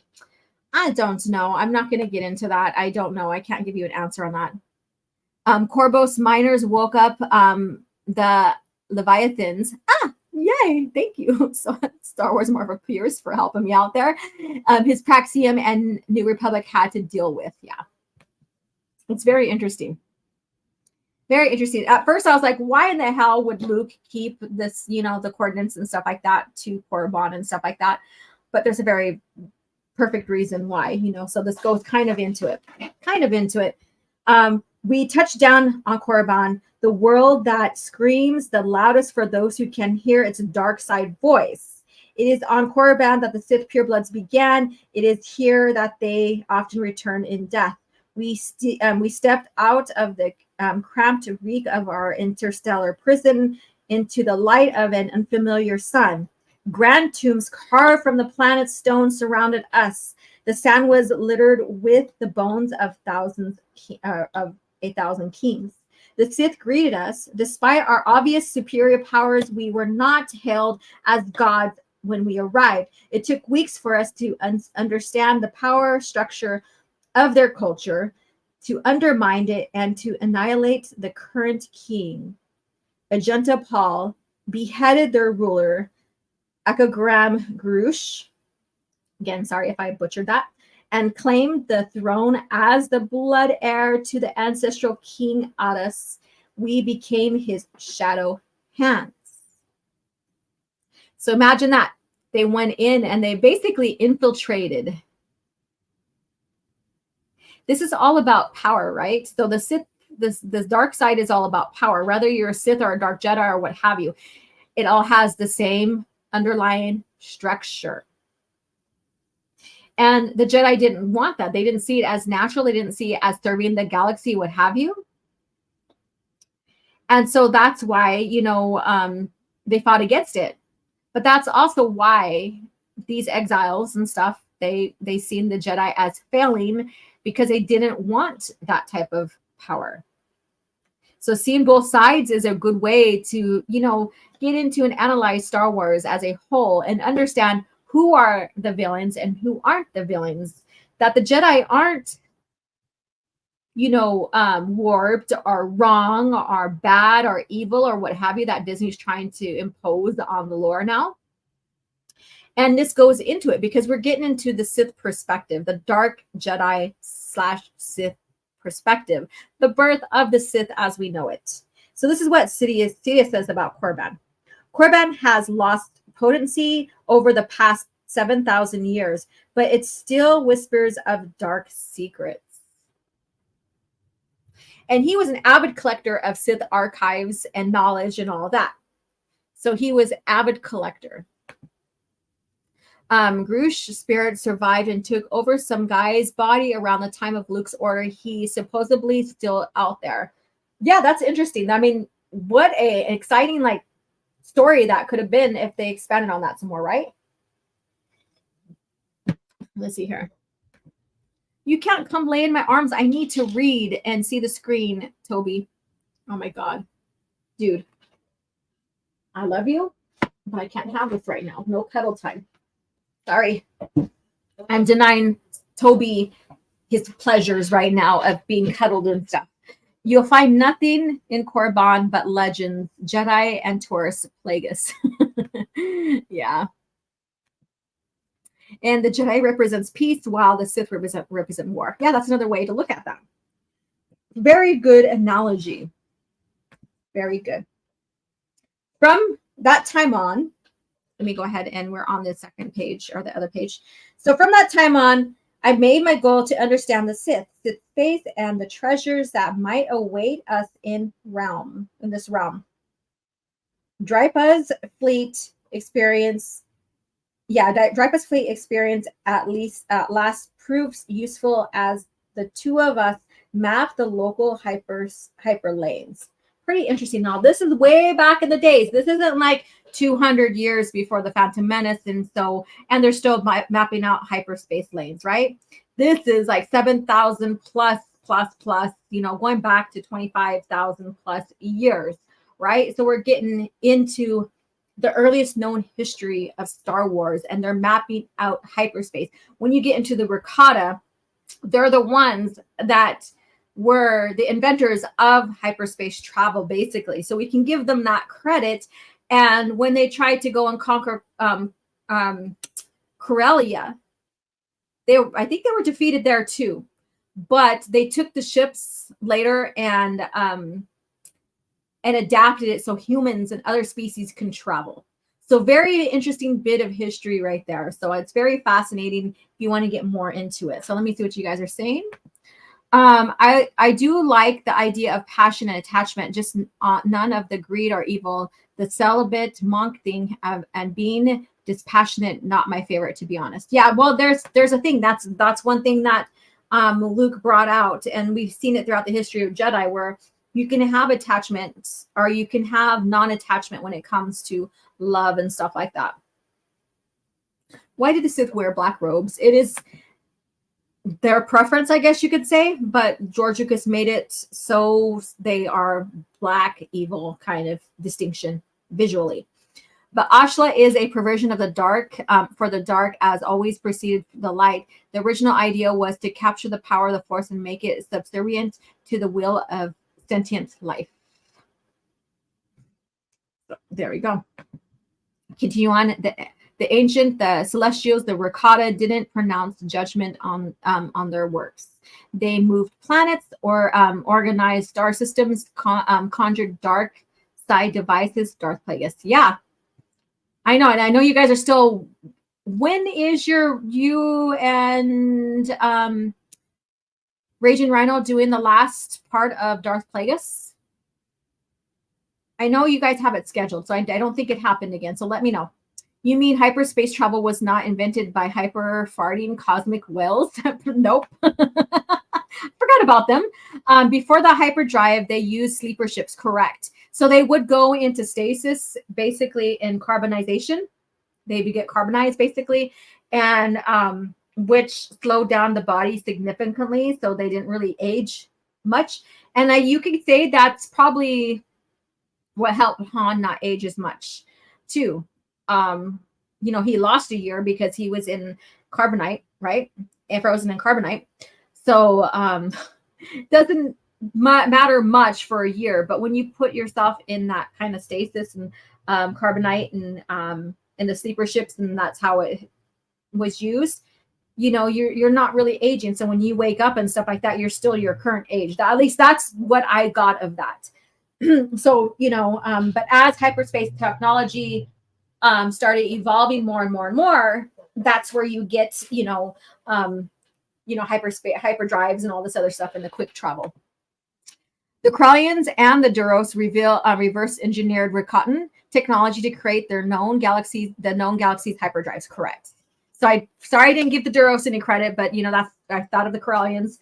Corellians get all the fucking credit, right? Because they're great pilots and all of that, right? Oh, okay. So it's tonight after Casual Rage. So check out Casual Rage and then hop on afterwards to Star Wars Marvel Purse channel for their probably last installment of Darth Plagueis conversation of the novel. So check that out. There's a lot of art. There's a lost art. I swear to God, I can read today. Because both the Rakata and Sith can steal away a person's mind or soul away into objects, right?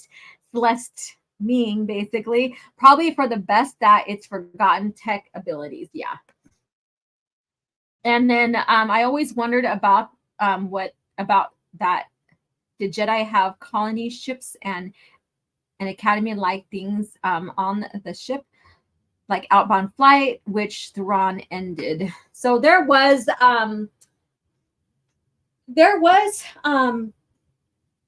school ships or academy ships and stuff like that had traveling and stuff like that. So there was that in there. All right, so let's move on. Let me see where I'm at here.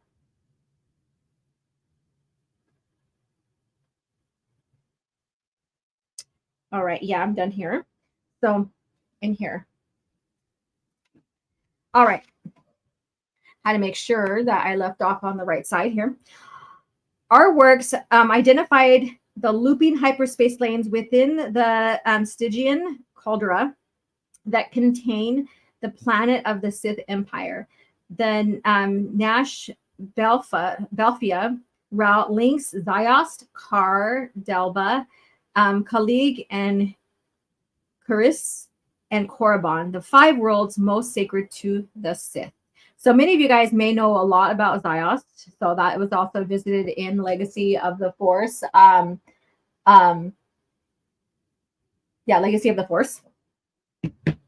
And Ben goes there to retrieve a medallion or something like that, I believe. Zyos has been the throne world of the Sith pureblood since prehistory. It is where we erected our own palaces to rule as Sith lords. The Sith respect power, and they are content to serve us. So again, manipulation, all of that. And so May says here, could the Sith defeated by Obi? Am I reading that right? Could the Sith defeated by Obi-Wan on Naboo have come from here? Send a knight to investigate Quinlan Voss. So there you go. So Quinlan was one of the investigators. So you would say he was kind of like a sentinel, because sentinels are also investigators. So very interesting thought there. In fact, the Sith purebloods are marvels. Sorry. They are a people driven by hunger, rage, and the dark side. Though they are humanoid in form, their tough hides span hues from crimson to obsidian, and their hands and feet are clawed. Two thick, fleshy tendrils dangle from their cheeks or jaws, and two more tendrils protrude from their temples. So we went through this with what the Sith species are and how they looked and stuff like that.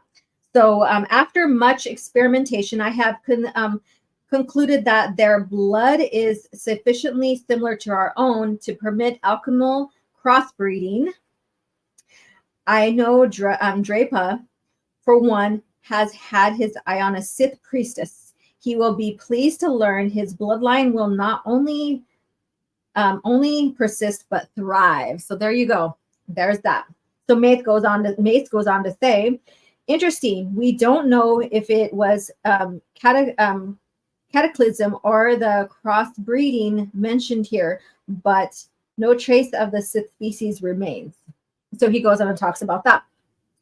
The Sith purebloods are strong in the Force, but they do not outmatch us. They are rooted in primitivism. Excuse me. While we were once a Republic's greatest Jedi, they have discovered many secrets, some known to any others being in the galaxy, but their unshakable caste structure instills obedience and purpose, which serve as well as the overlords. So very interesting with that. And to end here, this is the last one, and then we'll get into Cringe Factor, and we'll also so we're going to go over my 2-hour mark, but that's okay. Those of us who came to the world with rank and ambition make up Zyos' new Sith Council. Ajuntapal is our Dark Lord, our Janari. Force wielding, his reign will be short. We are served by their priests, the Kasai, who have come to worship us as demigods. They regard Ajuntapal as the manifestation of Typho Jim, the left-handed god, and are thus easily persuaded to do our bidding. See how much they went in and manipulated the Sith culture, the Sith people in general. Again, this is the birth of the Sith as we know it. Their engineers, the Zugaruk, are loyal, but they build far too many burial mounds, too few battleships. I must convince Paul of the need to redirect the laborers, or his title must be taken by force. Our greatest asset is the warriors, the Masasi, who are nothing more than brute muscle animated by consciousness. They are expandable, yet we must breed more if we are to strike back against the Republic, which has shunned and humiliated us. The slaves, a rabble of mixed species, are collectively scorned with the epithet Grothru. After experiencing the artifice of the Republic's slavery bans, it is refreshing to see the weakness of inferior affirmed and exploited for gain. So Yoda goes on to say, everything the dark side clouds, uncover the truth we must. So there you go. So this basically the birth of the Sith. You have the Dark Jedi, the Kasari, the Zuruk, the Massassi and the Grothru. So there you go. So there's the Chast and how they took advantage of this tribalism of the Sith and used it for the gain so that they can, you know, seek revenge on the Republic. So there you go. And see, I wonder who took over after Paul's death. And it is easy to go over when talking about the Sith. Okay, so Silas was making a comeback during the Great Galactic War until Vitiate used his ritual to wipe out everything on the planet. That's right. That is correct. That is correct. I always wonder about that. Did Jedi have colony ships? Oh, yeah, I already went through that. All right. So there you go. So a bit of Sith history, like the birth of the Sith, basically, how they became to be this power-seeking warmongers, I guess you can say, anti-Jedi. So the enemies of the Jedi. So this is how they became. This is how they were, quote unquote, birthed, I guess you can say, through the visions of these exiles and taking advantage of this, the tribalism and cultural ways of the Sith people and breeding into them and breeding them out and becoming something bigger and I guess more menacing towards the galaxy. So very interesting bit of piece of culture here. All right, so let's get into what the book of the week is, and then we'll segue into our Cringe Factor. So Cringe Factor is going to be a bit about Padme talk, but you'll see what that's about. So with this coming up, go ahead and I'm going to play a commercial, and you can grab and refresh a new drink, or you can refresh your drinks here, and we'll get into this next bit of capture. Prepare yourself for Star Wars, Shadows of the Empire. The evil Empire has struck back with a vengeance, and a new villain, the crime lord Shizor, schemes to replace Darth Vader as the Emperor's second-in-command. With Han Solo held frozen in carbonite by bounty hunter Boba Fett, it's the rebellion's darkest hour. Now, join Jedi warrior Luke Skywalker, hard-charging Chewbacca, and go undercover with heroic pilot Dash Rendar and his booming Outrider. But can Han Solo be freed and Shizor be stopped? Star Wars, Shadows of the Empire. Look for the authentic figures and vehicles from Kenner.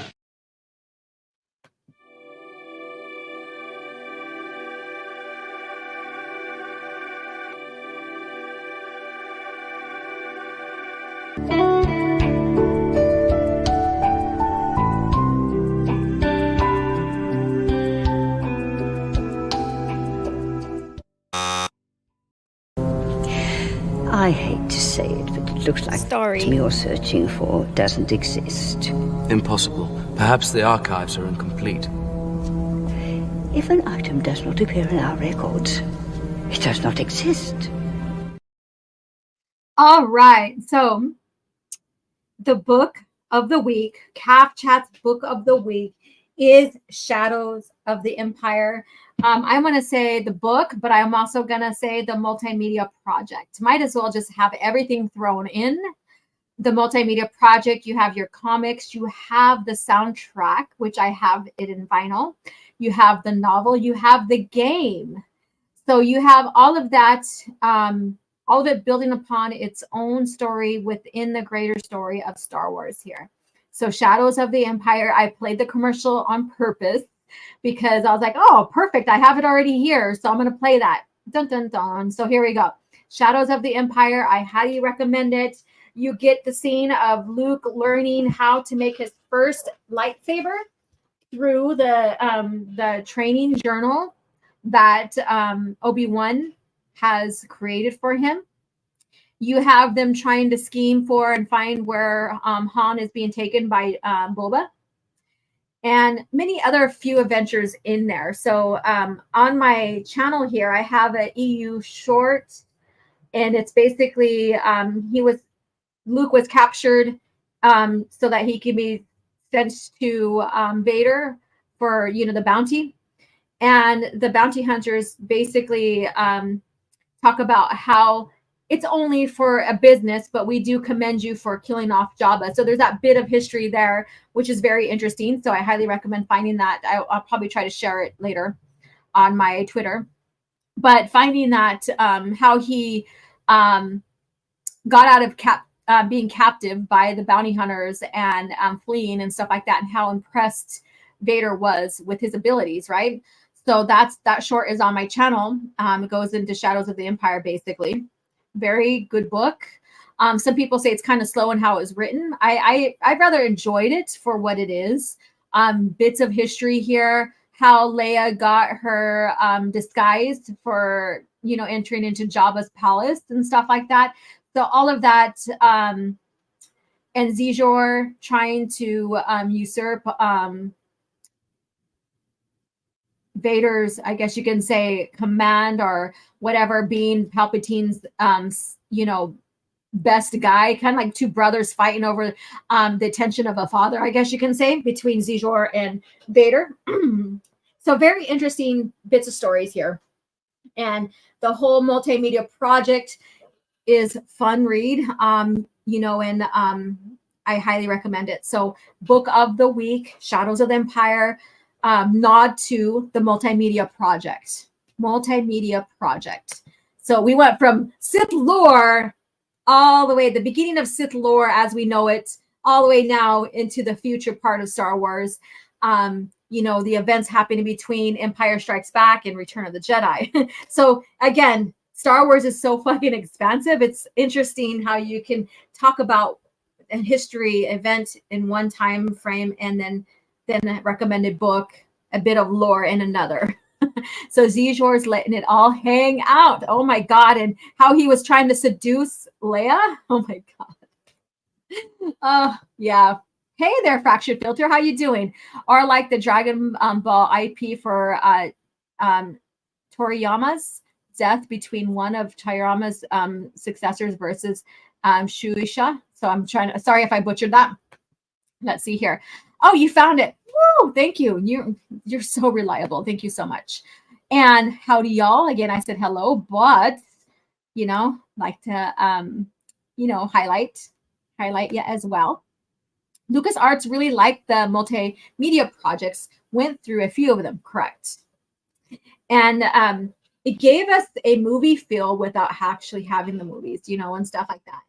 And Star Wars, it's not a movie franchise. People think, oh, it's just the movies. It's not a movies franchise. It is a multimedia franchise. In fact, many people don't realize this.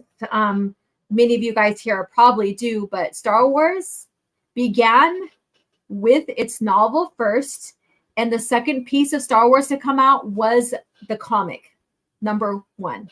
So the Marvel comic number 1. So, and then the movie. So that goes to show that basically Star Wars is not not a movie franchise. It's a multimedia project with a single continuity. Continuity wasn't a huge factor in the beginning, but as they realized that fans were responding to a continuity, like one cohesive continuity, they listened and started forming that.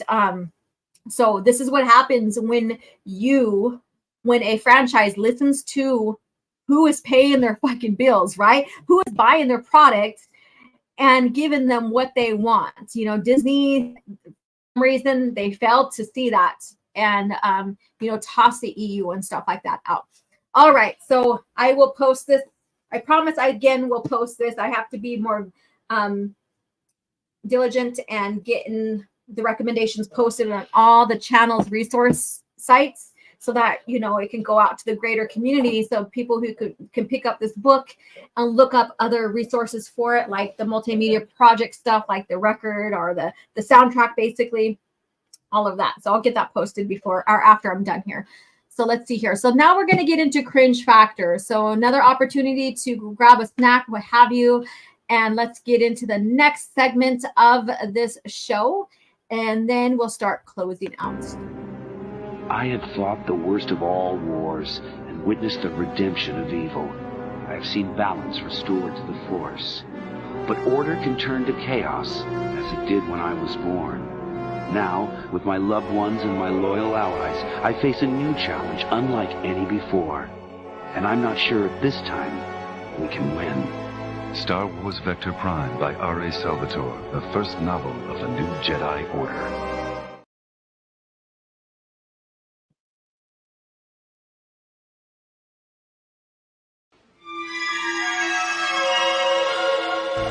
So uncivilized.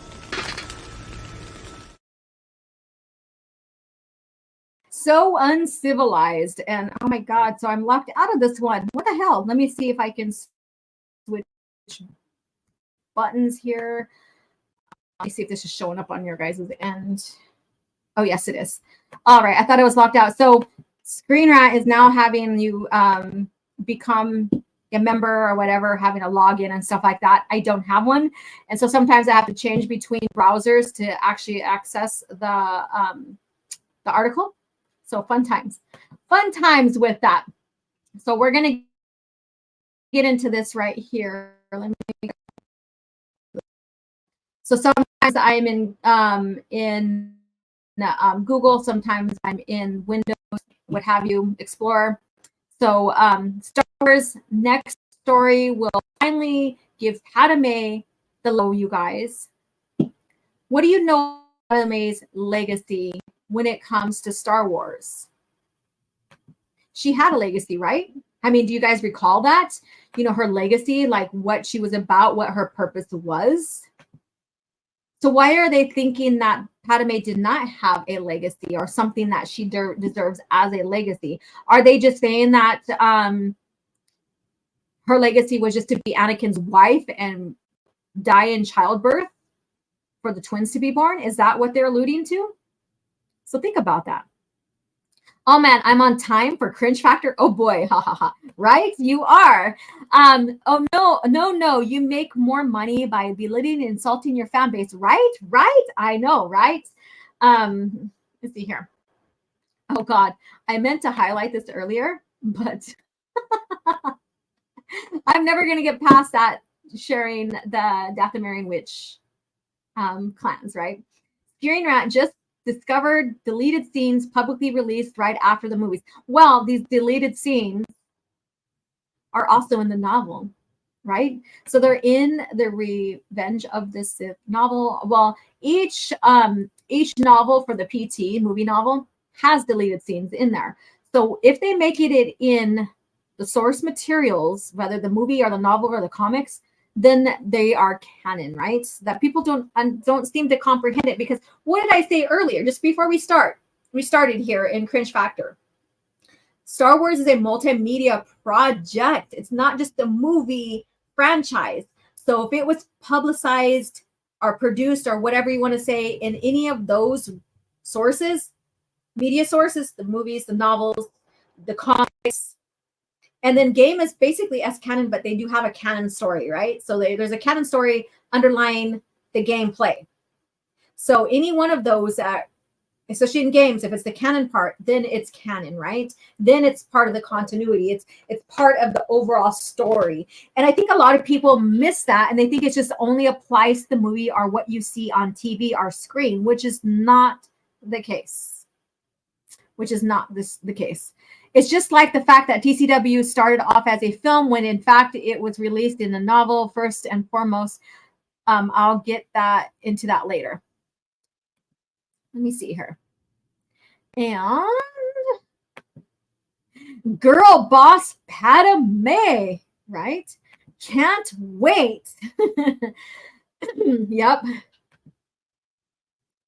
And then Padme started everything. The best kind. The best kind of girl boss. Well, under Padme, or under George Lucas, Padme, and even Leia, they're the best kind of girl bosses, right? Shadows of the Empire got usually fisted by Outlaw. All right, so let's get into this article here. I'm gonna step away from seeing that so I can read this to you guys. So I'll come back to it, and because I don't want to have so many windows up that it starts compromising my stream. So here's the summary. Padme Amidala's legacy will finally be recognized in a new Star Wars book focusing on her political story and role in the rebellion. The series will also explore, so they're saying that focus on her political story, which we know her political story was given in the PT. Yeah, we don't know. I mean, it was expanded on the EU, but it was given in the PT. So when you as a viewer who's watching the movie can kind of get an idea on how she influenced in how she was seen as a respectable leader, someone that the people wanted, right? And then we also got into her her role in the rebellion, which, if you have read the Revenge of the Sith novelization, that deleted scene that which would have been in the movie, but I understand that there was a lot of things that George had to pull because he was trying to tell the fall.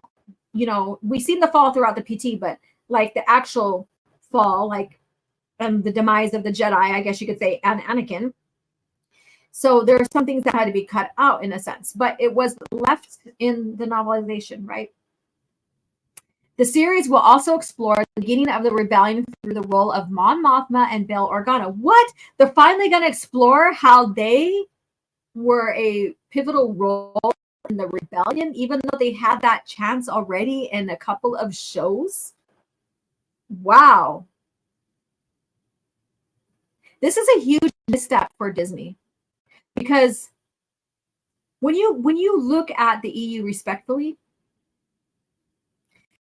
it was already from the movies, from the OT into the expanded universe, into the PT, the story of Mon Mothma and Bail Organa being pivotal roles and leaders in the rebellion was always something that was put out there in the forefront, right? But when you look at Disney's Star Wars, they failed to give you that. They failed to give you Mon Mothma as a respectful leader, Bail Organa as a contributing leader as well. It's like they brush over it for whatever reason. They want to focus on a character. This is their way. They say, oh, the story's going to be about so and so. They get their fans hyped up, and then they make it about someone else. Bait and switch, maybe, for their new character. I don't know. Think about it, though. So now they're finally going to show their roles of Mon Mothma and Bail Organa and going into depth of their character, which they had so many opportunities to expand on it throughout each little piece that they do regarding them in the time frame, and they failed to deliver. And it's been pointed out so many times by people that I watch that do reviews of these shows.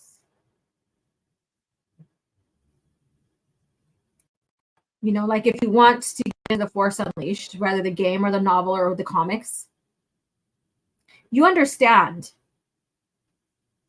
And it's a time frame as Andor, maybe. I could be off a little bit. But we understood who Bail and Mon Mothma was, who they were to the rebellion. And I'm going off on a tangent here, but I need to point this out because this is something that they should have already been adding depth to. Now, the Rebels cartoon, I guess they did expand on that some. You know, there was that. And Rogue One, from what I recall, did have that. But when you have other underlying stories that can expand on their roles during that time frame, especially when they're in it and they don't, gigantic missed opportunities. But hey, it's Disney Star Wars, right? If you want stories in depth, come to the EU. Just like the video I shared in the beginning of Matt Wilkins talking about why you should read the EU, because there is care taken behind it, right? Behind the stories and the development of these characters and the timeline and the historical events. So Padme's character as a politician who believed in justice, freedom, and equality will be highlighted, showing her as one of Star Wars' most honorable characters. So as a politician, she believed in justice, freedom, and equality. Now, did you not see that from the PT? Let me know. So I think if I get to scroll crap to you, but let me see what you guys are saying. The radio drama. Why is Garn Bel Iblis mentioned in the PT era? Why is he or isn't he? during that time, and I have to put my thinking hat on for him. I don't think he was he ever dictat of Corellia at one point? I know he was in the Senate, or I know he was a leader during the time, but I know he was the one who signed the document for the Rebel Alliance. So he was a pivotal character during that time. Not much expanded onto until later, though, but he is one of the Mon Mothma and Bail were the greatest leaders, I guess you can say. Oh, is it mentioned? Okay. So you're talking the PT era, like for the movies and stuff like that, because at the time, there wasn't. They didn't even put, that deleted scene in there and stuff like that. So yeah.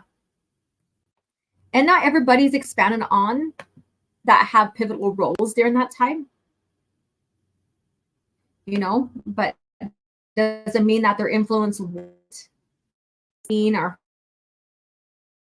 heard or felt, I guess you can say. Let's see here. Star Wars is set to release a brand new book series that will finally give Padme respect and recognition she deserves.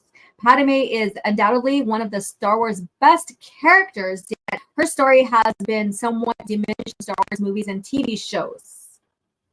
Well, there's no way she could be in a friggin' TV show because most of the part she's dead, right? And then although Star Wars Episode 1 revealed her strength and bravery as Queen of Naboo at 14 in Star Wars Episode 2, and especially Star Wars Episode 3, Revenge of the Sith, the story of her power to her relationship with Anakin Skywalker. Well, first of all, she stepped down as queen, and she was only part of the Senate and stuff like that, right?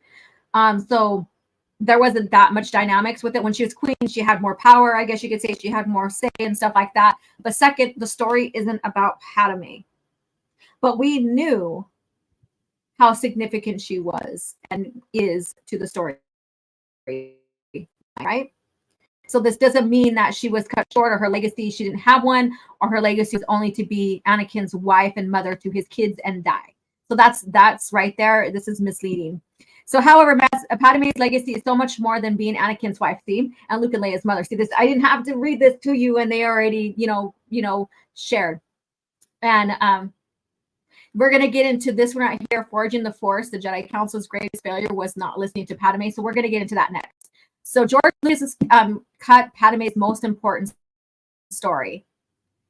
Not really, because it's in the novelization. It's in the novelization. So if George really didn't want that story to be told, it wouldn't be in the novelization. Initially, Padme's massive impact on the galaxy was going to be included in the Revenge of the Sith. Specifically, the movie would have been Padme speaking with other senators about their rising concern regarding Palpatine's ever-growing power. This would have been linked to the delegation of 2000, a group of senators and other politicians who petitioned to have Palpatine relinquish his emergency powers. All right. So when you watch the movie, you understand her role and stance against what's going on. Even though we don't get this, 10-minute scene in the movie, it's in the novelization. This is where democracy dies with thunderous applause. That shares a lot. Her concerns on how Anakin had turned and how she could not go and how, and all of that could not, follow him. That's another. But the story is about Anakin's fall. So we didn't have to, oh my God, Kat. So we didn't have to really get into a lot of her leadership and how she helps form, the delegation of 2000 and how the 5 of them meet. Nevertheless, this group would be the seeds of the rebellion and the Rebel Alliance. And Padme Padme's having such a prominent role in the group directly links her to the beginning of the rebellion. She is linked to it. That's understood. And you can have that story without having to see it on screen. You can understand it without having to see it on screen. Her role basically was to kind of lay low on it too, because of who Anakin is and how they had to keep their marriage a secret and all this other stuff. So there's a lot of underlying factors here. And I think in that scene, and I should have pulled it up for us to watch, the deleted scene. She talks about this rebellion, but she also talks about how she can't fully take charge either, in a sense. So there's a lot of information that, or there's a lot that they're not giving us on her stance with this. This scene was sadly cut from Revenge of the Sith, denying Padme's recognition she deserved as one of the people who began the rebellion. She was already always recognized as one of the people without the scene. This is particularly disappointing in the light of Luke and Leia's lack of awareness about their mother and their incredible history. Well, them not knowing who their mother was a way to protect them. It has nothing to do with her not this deleted scene and stuff like that. That her children went on to play such vital roles in the rebellion she helped to create. It's a beautiful but underexplored connection. You don't have to link them to without, you don't have to link them to her for them to be significant in those roles, right? You know her story, you know what she's about. Doesn't have to be explained to you on page or on scene or screen to understand that they are following in her steps, right? You don't have to have that. You as the reader know the history and can connect things together, right? It doesn't have to be spoon-fed to you, right? Even outside Padme's story, although that will clearly be a major focus on Reign of the Emperor's first installment. So it's called Reign of the Empires. The series will also explore the beginning of the rebellion more broadly, particularly Mon Mothma and Bail Organa's role. So here you guys go. Some more bastardization is going to happen. I wonder how they're going to make Padme in this as well, because she's already dead. She was part of the delegation, right? And she also stepped away in a sense because she had to protect herself and her unborn. So I wonder if they're going to do this. And I wonder if they're going to bastardize even more Mon Mothma. She is going to be another part. If they haven't bastardized her already, I have to research now. This is the beginning of it. This is especially exciting because each of the characters has so much more story to tell. Their story was already fucking told. We already know what had happened. We already know their significance. So stop pretending it never was written out. That's what annoys me to no fucking end. In Organa's case, his relationship with the Jedi was apparent, of course, but then you bastardize it in Kenobi show. And the best, read Dark Lord Vader on how he tries to help a Jedi, but also trying to not be in the sight of Vader while he's visiting his palace. And then also get into The Last of the Jedi. Another great story about him seeking Jedi help, basically. His relationship with the Jedi was apparent. As was his continued support of the rebellion. Well, like I said, all of that has already been done. But because of the clean slate thing, you're pretending that it was never. It's like revisionist history. Revisionist history. Right? So as Leia's adopted father, he clearly never lost sight of destroying the Empire. So his thing was, again, this was very well fleshed out, how he had to lay low. He had to be a pacifist. he had to, when you get into the Revenge of the Sith lore, even more deeply into it, he had to pretend to be for the Empire, the Emperor, while secretly working and creating the rebellion.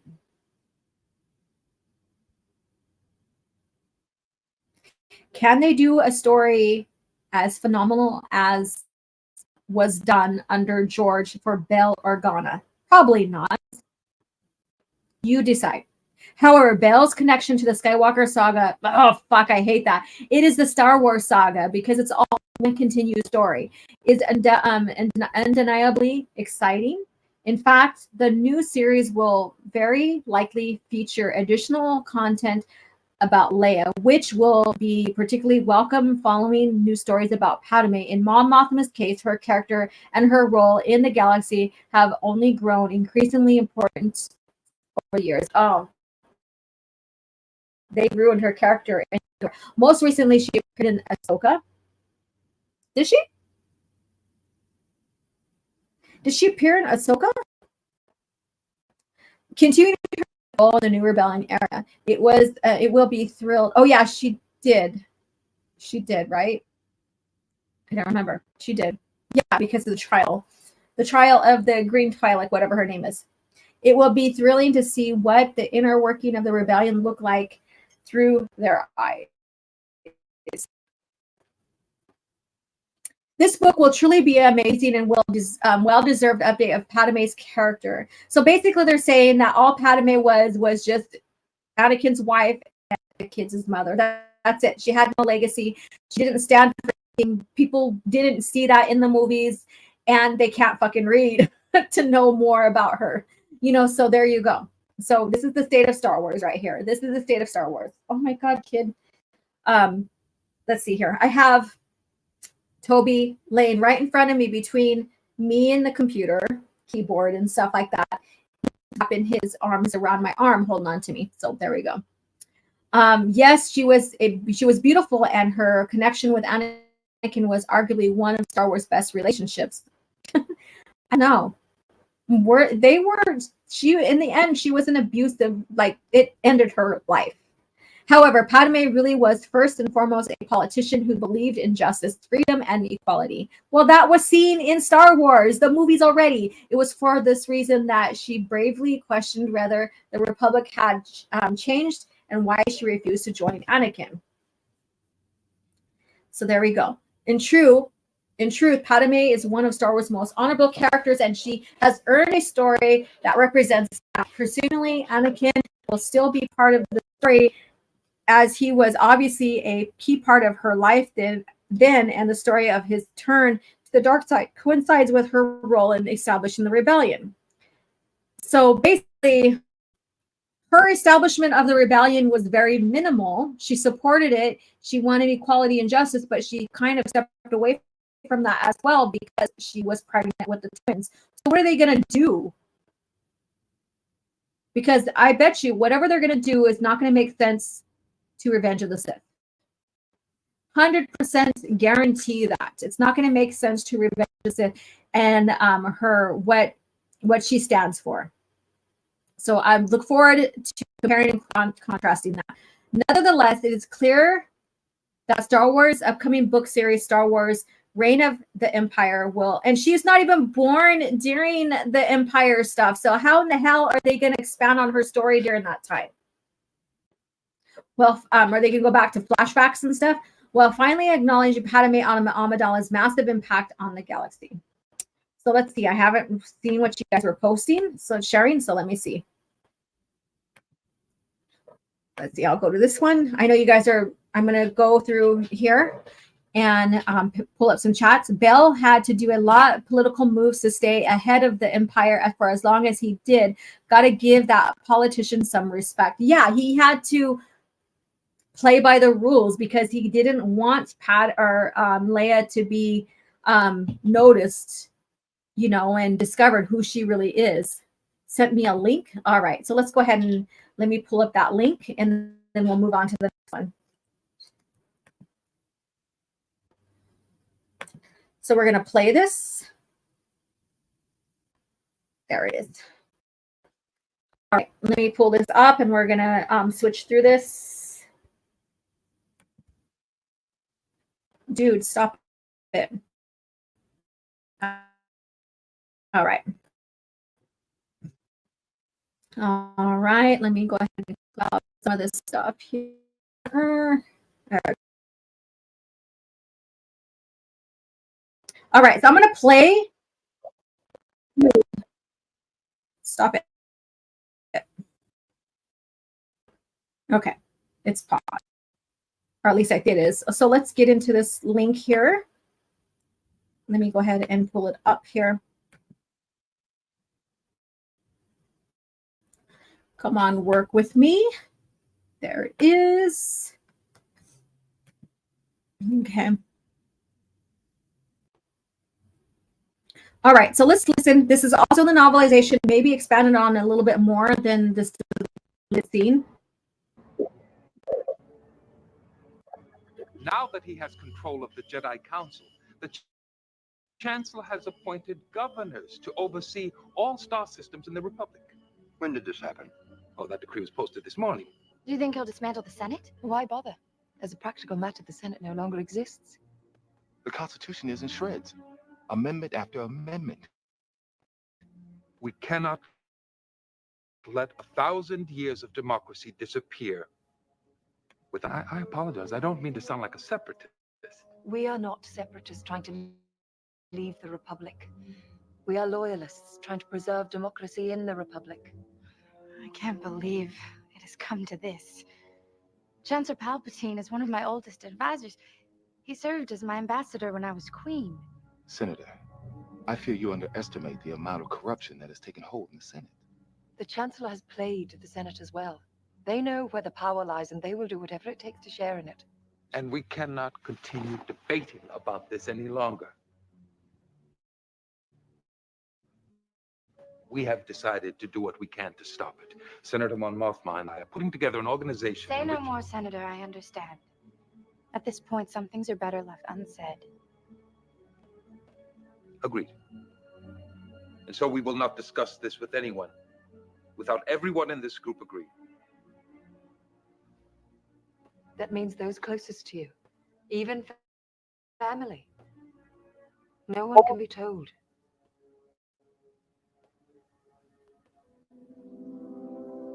Agreed. All right, so there's that.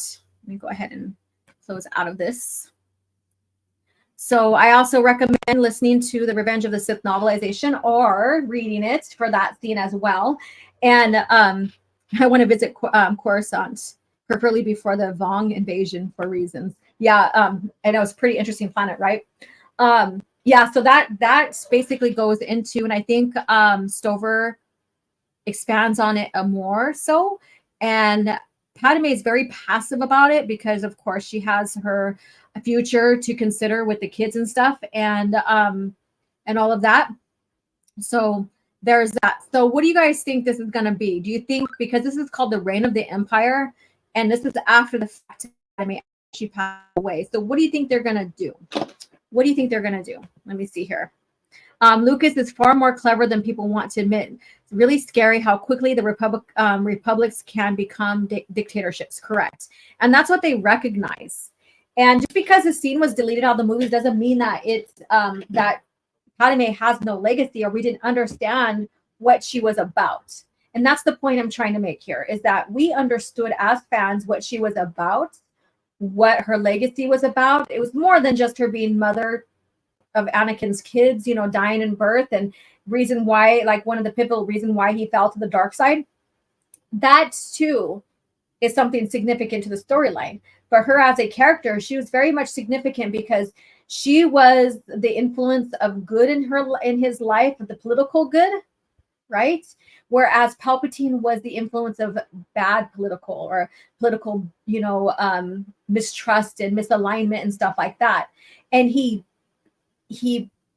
weaved that around Anakin so perfectly for it to make it look like his intentions were good, right? So if you want to analyze it that way, I'm always analyzing things and, you know, and all this other stuff. So what do you guys think? You know, this is going to be more bastardization of this character as we know it. And so we're going to get into another one, and it goes into Padme a little bit more as well, and the Jedi. So since episode 1, she was the main character to oppose Sidious, Palpatine, and the corruption of the Senate, correct? She didn't want the it to be passed for the trade, you know, the trade bill, I guess you could say, to be passed for and all that. So she was all against that. He was trying to get rid of her so that he can have more control, because she was the voice against him. And if people miss that, then I don't know what the hell they are watching, right? So let's get into this next one, and then we'll start concluding and wrapping up the show. Let's see here. Is this the one I need? I think so. Let me see. Hold on.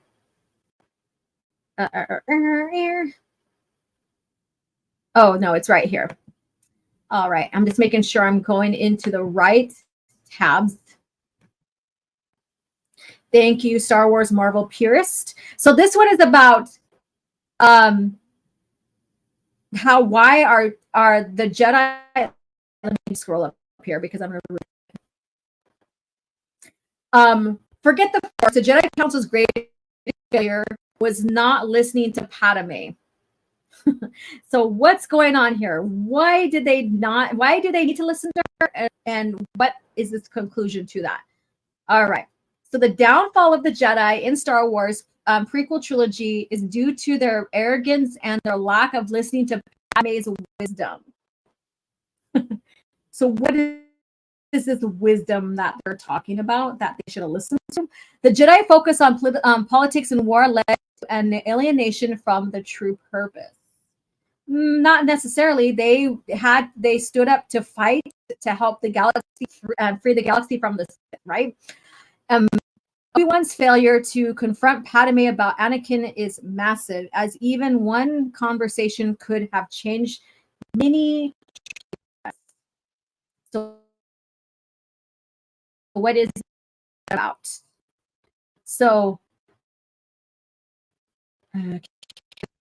living as a Sith Lord, Count Dooku had long been regarded as a lost, though not evil Jedi.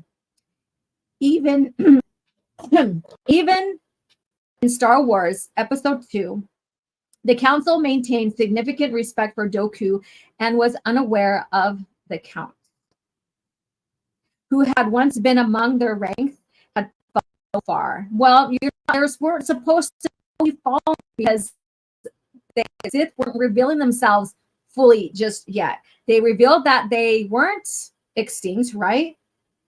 That they have returned, but they didn't reveal who were the Sith, right? So why would the Jedi know if Dooku was evil or not?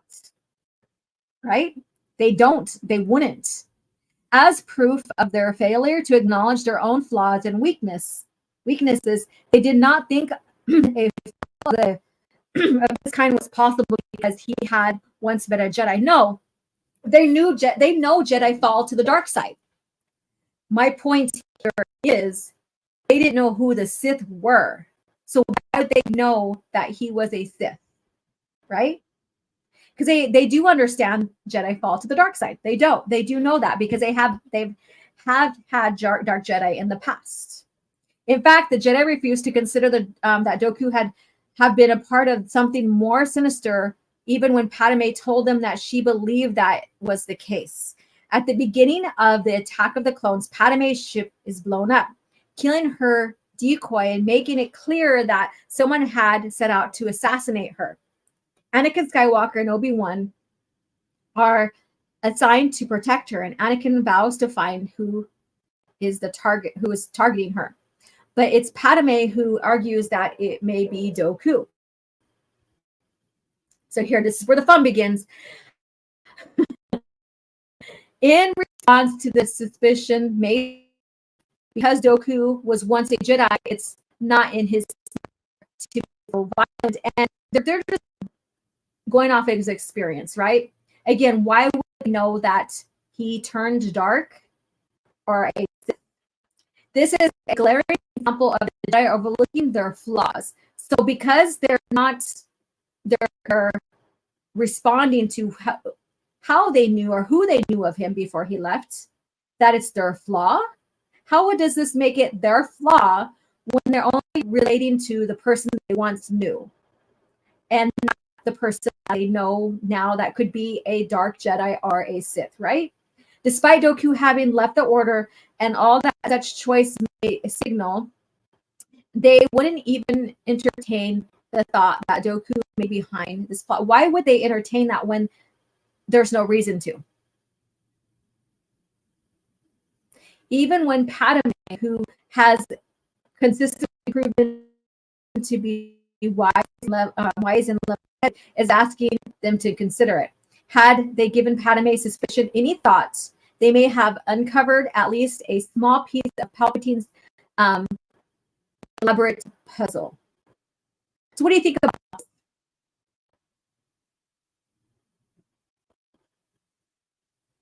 So, because they failed, because they share what they were familiar with Dooku and didn't see that he turned or that he's a Sith, because the Sith weren't revealing who they were just yet, right?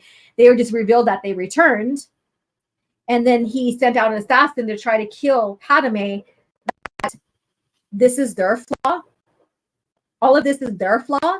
Or could it just be that Dooku hidden this from them and they were still right? And this is not their flaw. This is just the actions of Dooku. Isn't this crazy? And it goes, one of the first mistakes Jedi make throughout the prequels is aligning themselves so completely with the Republic and with Palpatine. Well, they didn't know Palpatine was a fucking Sith. And they aligned themselves with the Republic to protect it and try to get past this war, right? Embracing a role in politics and war rather than remaining as peacekeepers they were meant to be. They weren't only meant to be peacemakers, they trained to fight. Now we can argue about Rusan happened and when they became an army. That was a mistake. But this right here, done all the steps they taken, which Palpatine knew that they would, because they studied the Jedi and stuff like that. He knew that they would step up and fight for peace. That's what the Jedi were doing in the Clone Wars, was fighting for peace to resolve this dispute, fight against the droid army, really, and stuff like that. So they fell into Palpatine's hand, yes, because he knew how they would respond. Is it a flaw? Not necessarily. This became a massive factor in their downfall. Instead of peace and trust in the Force, the Jedi put their faith in political system, not necessarily. This change was the very nature of their order to push Padawan learners into battlefields and have Jedi Knights take up the mantle as generals in the Clone Wars. That's how they had to structure themselves during the time of war. Yeah, it wasn't pretty. War doesn't bring, war doesn't bring, I guess you can say, events to be nice and norm. You have to step up and do what you need to do, right? Excuse me. Unlike the Jedi, Padme was to remain objective. Not necessarily. I mean, she hid in her marriage, we almost said Palpatine, her and Anakin and stuff like that. Yeah, she was objective in the sense, but she didn't know he was a Sith. You're making it sound like she's like, oh, he's a Sith, go get him. And the Jedi had reasons for them saying that's not Dooku's nature. That proves that they didn't know that he fall into the dark side. That's all that this proves. She doesn't really know what Jedi's, like how Jedi could fall to the dark side. She's not that privy into the Jedi culture, I guess you can say. And she never believed in what was, or say her morals above all else guided her, and she never wavered values were. This doesn't go into her moral. She's given a conclusion, what she thinks, right? It doesn't necessarily play into moral. This made her much more able to identify increasing alarm turns in the war and the decision the Republic was making. This becomes most clear when she brings her concerns to Anakin, likely having no idea just how accurate her question really was. Padme asked Anakin, "What if the democracy we thought we were serving no longer exists, and the Republic has become the very evil we had been fighting to destroy?"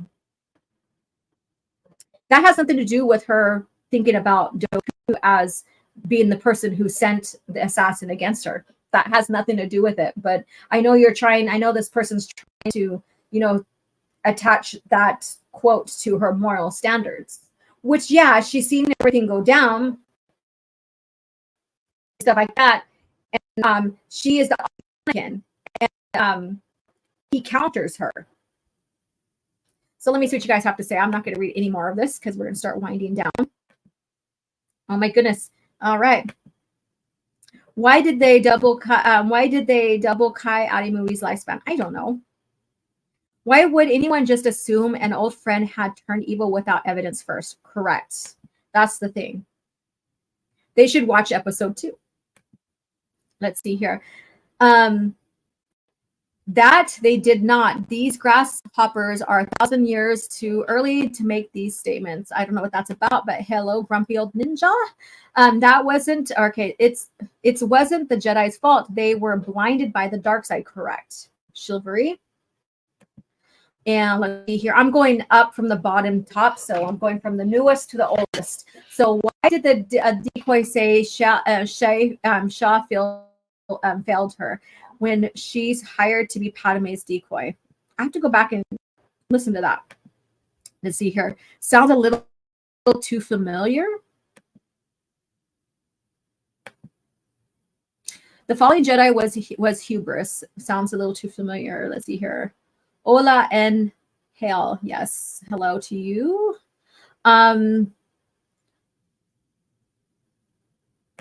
Let's see here. Feel free to send OG articles that you find interesting. Yes. Because, yeah, you guys just want me to go crazy over this Cringe Factor stuff, right? They will retcon Padme's death, so she survived and goes on to the one to defeat the Empire and redeem her wayward husband. Wow. All right, let's see here. I be late, but happy to make it. Yes. So there's that right there. So it is all the Jedi's fault. They don't, they should have listened to Padme's wisdom, and the war would have ended then and there after her assassination. Why would they have any reason to think that Dooku would do that when they're basing off experience of who he is and not knowing that he's fallen to the dark side? How would they know that, right? This episode 2 was their discovery that he did fall to the dark side. So in that assassination, and they're talking at the point they did not know.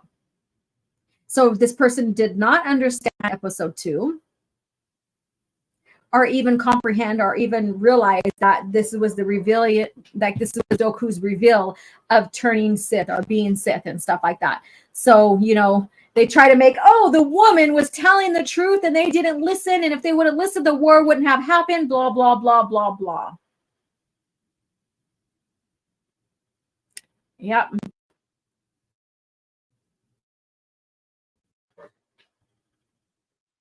Let's see here. He's a political idealist, not a murderer. Coyote Mooney strikes again. Yeah, so this is the end of Cringe Factor. I promise we are done here with the Cringe Factor. We are done here now. So the CAF Chat novel of the week is Shadows of the Empire, and then plus the multimedia project as well. So honorary part of it, the multimedia project. So I'll be sharing that by the end of the day. Maybe I'll find some links. Hopefully I'll remember to find some links where you can find these without the Legends label. And if you're trying to look for the soundtrack, I will try to find information for that so you can put that in your library as well. And next week, we're going to get further into Sith history, so stay tuned for that. I will figure out which direction we're going to go from here.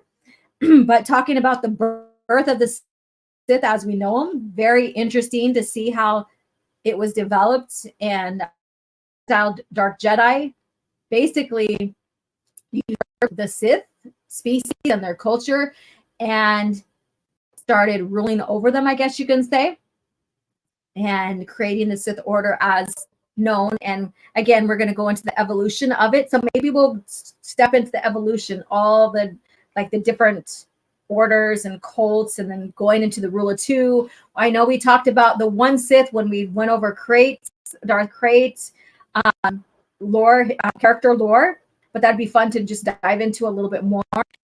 And maybe I'll have some more, maybe I'll play some clips from the Knights of the Old Republic, the commercial clips and stuff, the promotional clips that they made, or videos or movies, I guess you could say, that they made. And we'll get more into that. So very interesting here to get into the Sith history and all of that. So thank you guys again for hanging out with me, talking about Star Wars and the lore and getting into Cringe Factor. Not much into the state of Star Wars, which is fine.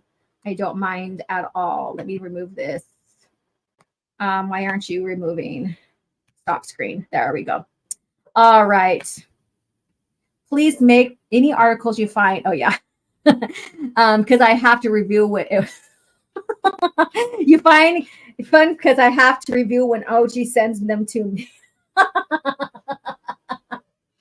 I know. I have to make someone else cringe with me. I mean, why not? Why not? Let's see here. Since Lucas left, the Jedi became the evil of the galaxy and the Sith, the misunderstood underdogs. Yes, you got that right. So again, next week, continue history of the Sith. I'll figure out which way we're going to go with that one. I haven't fully decided yet. That's why there's no announcements on exactly which way we're going to go. So thank you guys again. Tonight, Casual Rage, and then hop on to Star Wars Marvel Purist for their last installment of their conversation about the book or novel, Darth Plagueis. Highly recommend it because you get into a lot of the Sith nuance about, basically gaining power and control over the galaxy and basically finding and revealing themselves and their revenge, right? So very interesting here. We get to see Palpatine kill his master and taking up the reins and eventually becoming the emperor, right? So good story, good stuff. I mean, him becoming the emperor is not novel, but that's the end goal basically. So there you go. So again, thank you guys so much. And the spacing Friday nights, catch you there. More than likely I'll be there. I do have a POW I have to go to. So if I don't get a sub for my yoga class Friday night, I might have to miss the show. So we'll see what happens with that.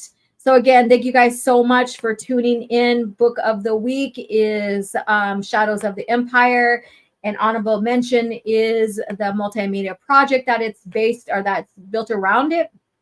So check that out. And thank you guys so much. And may the force be with you.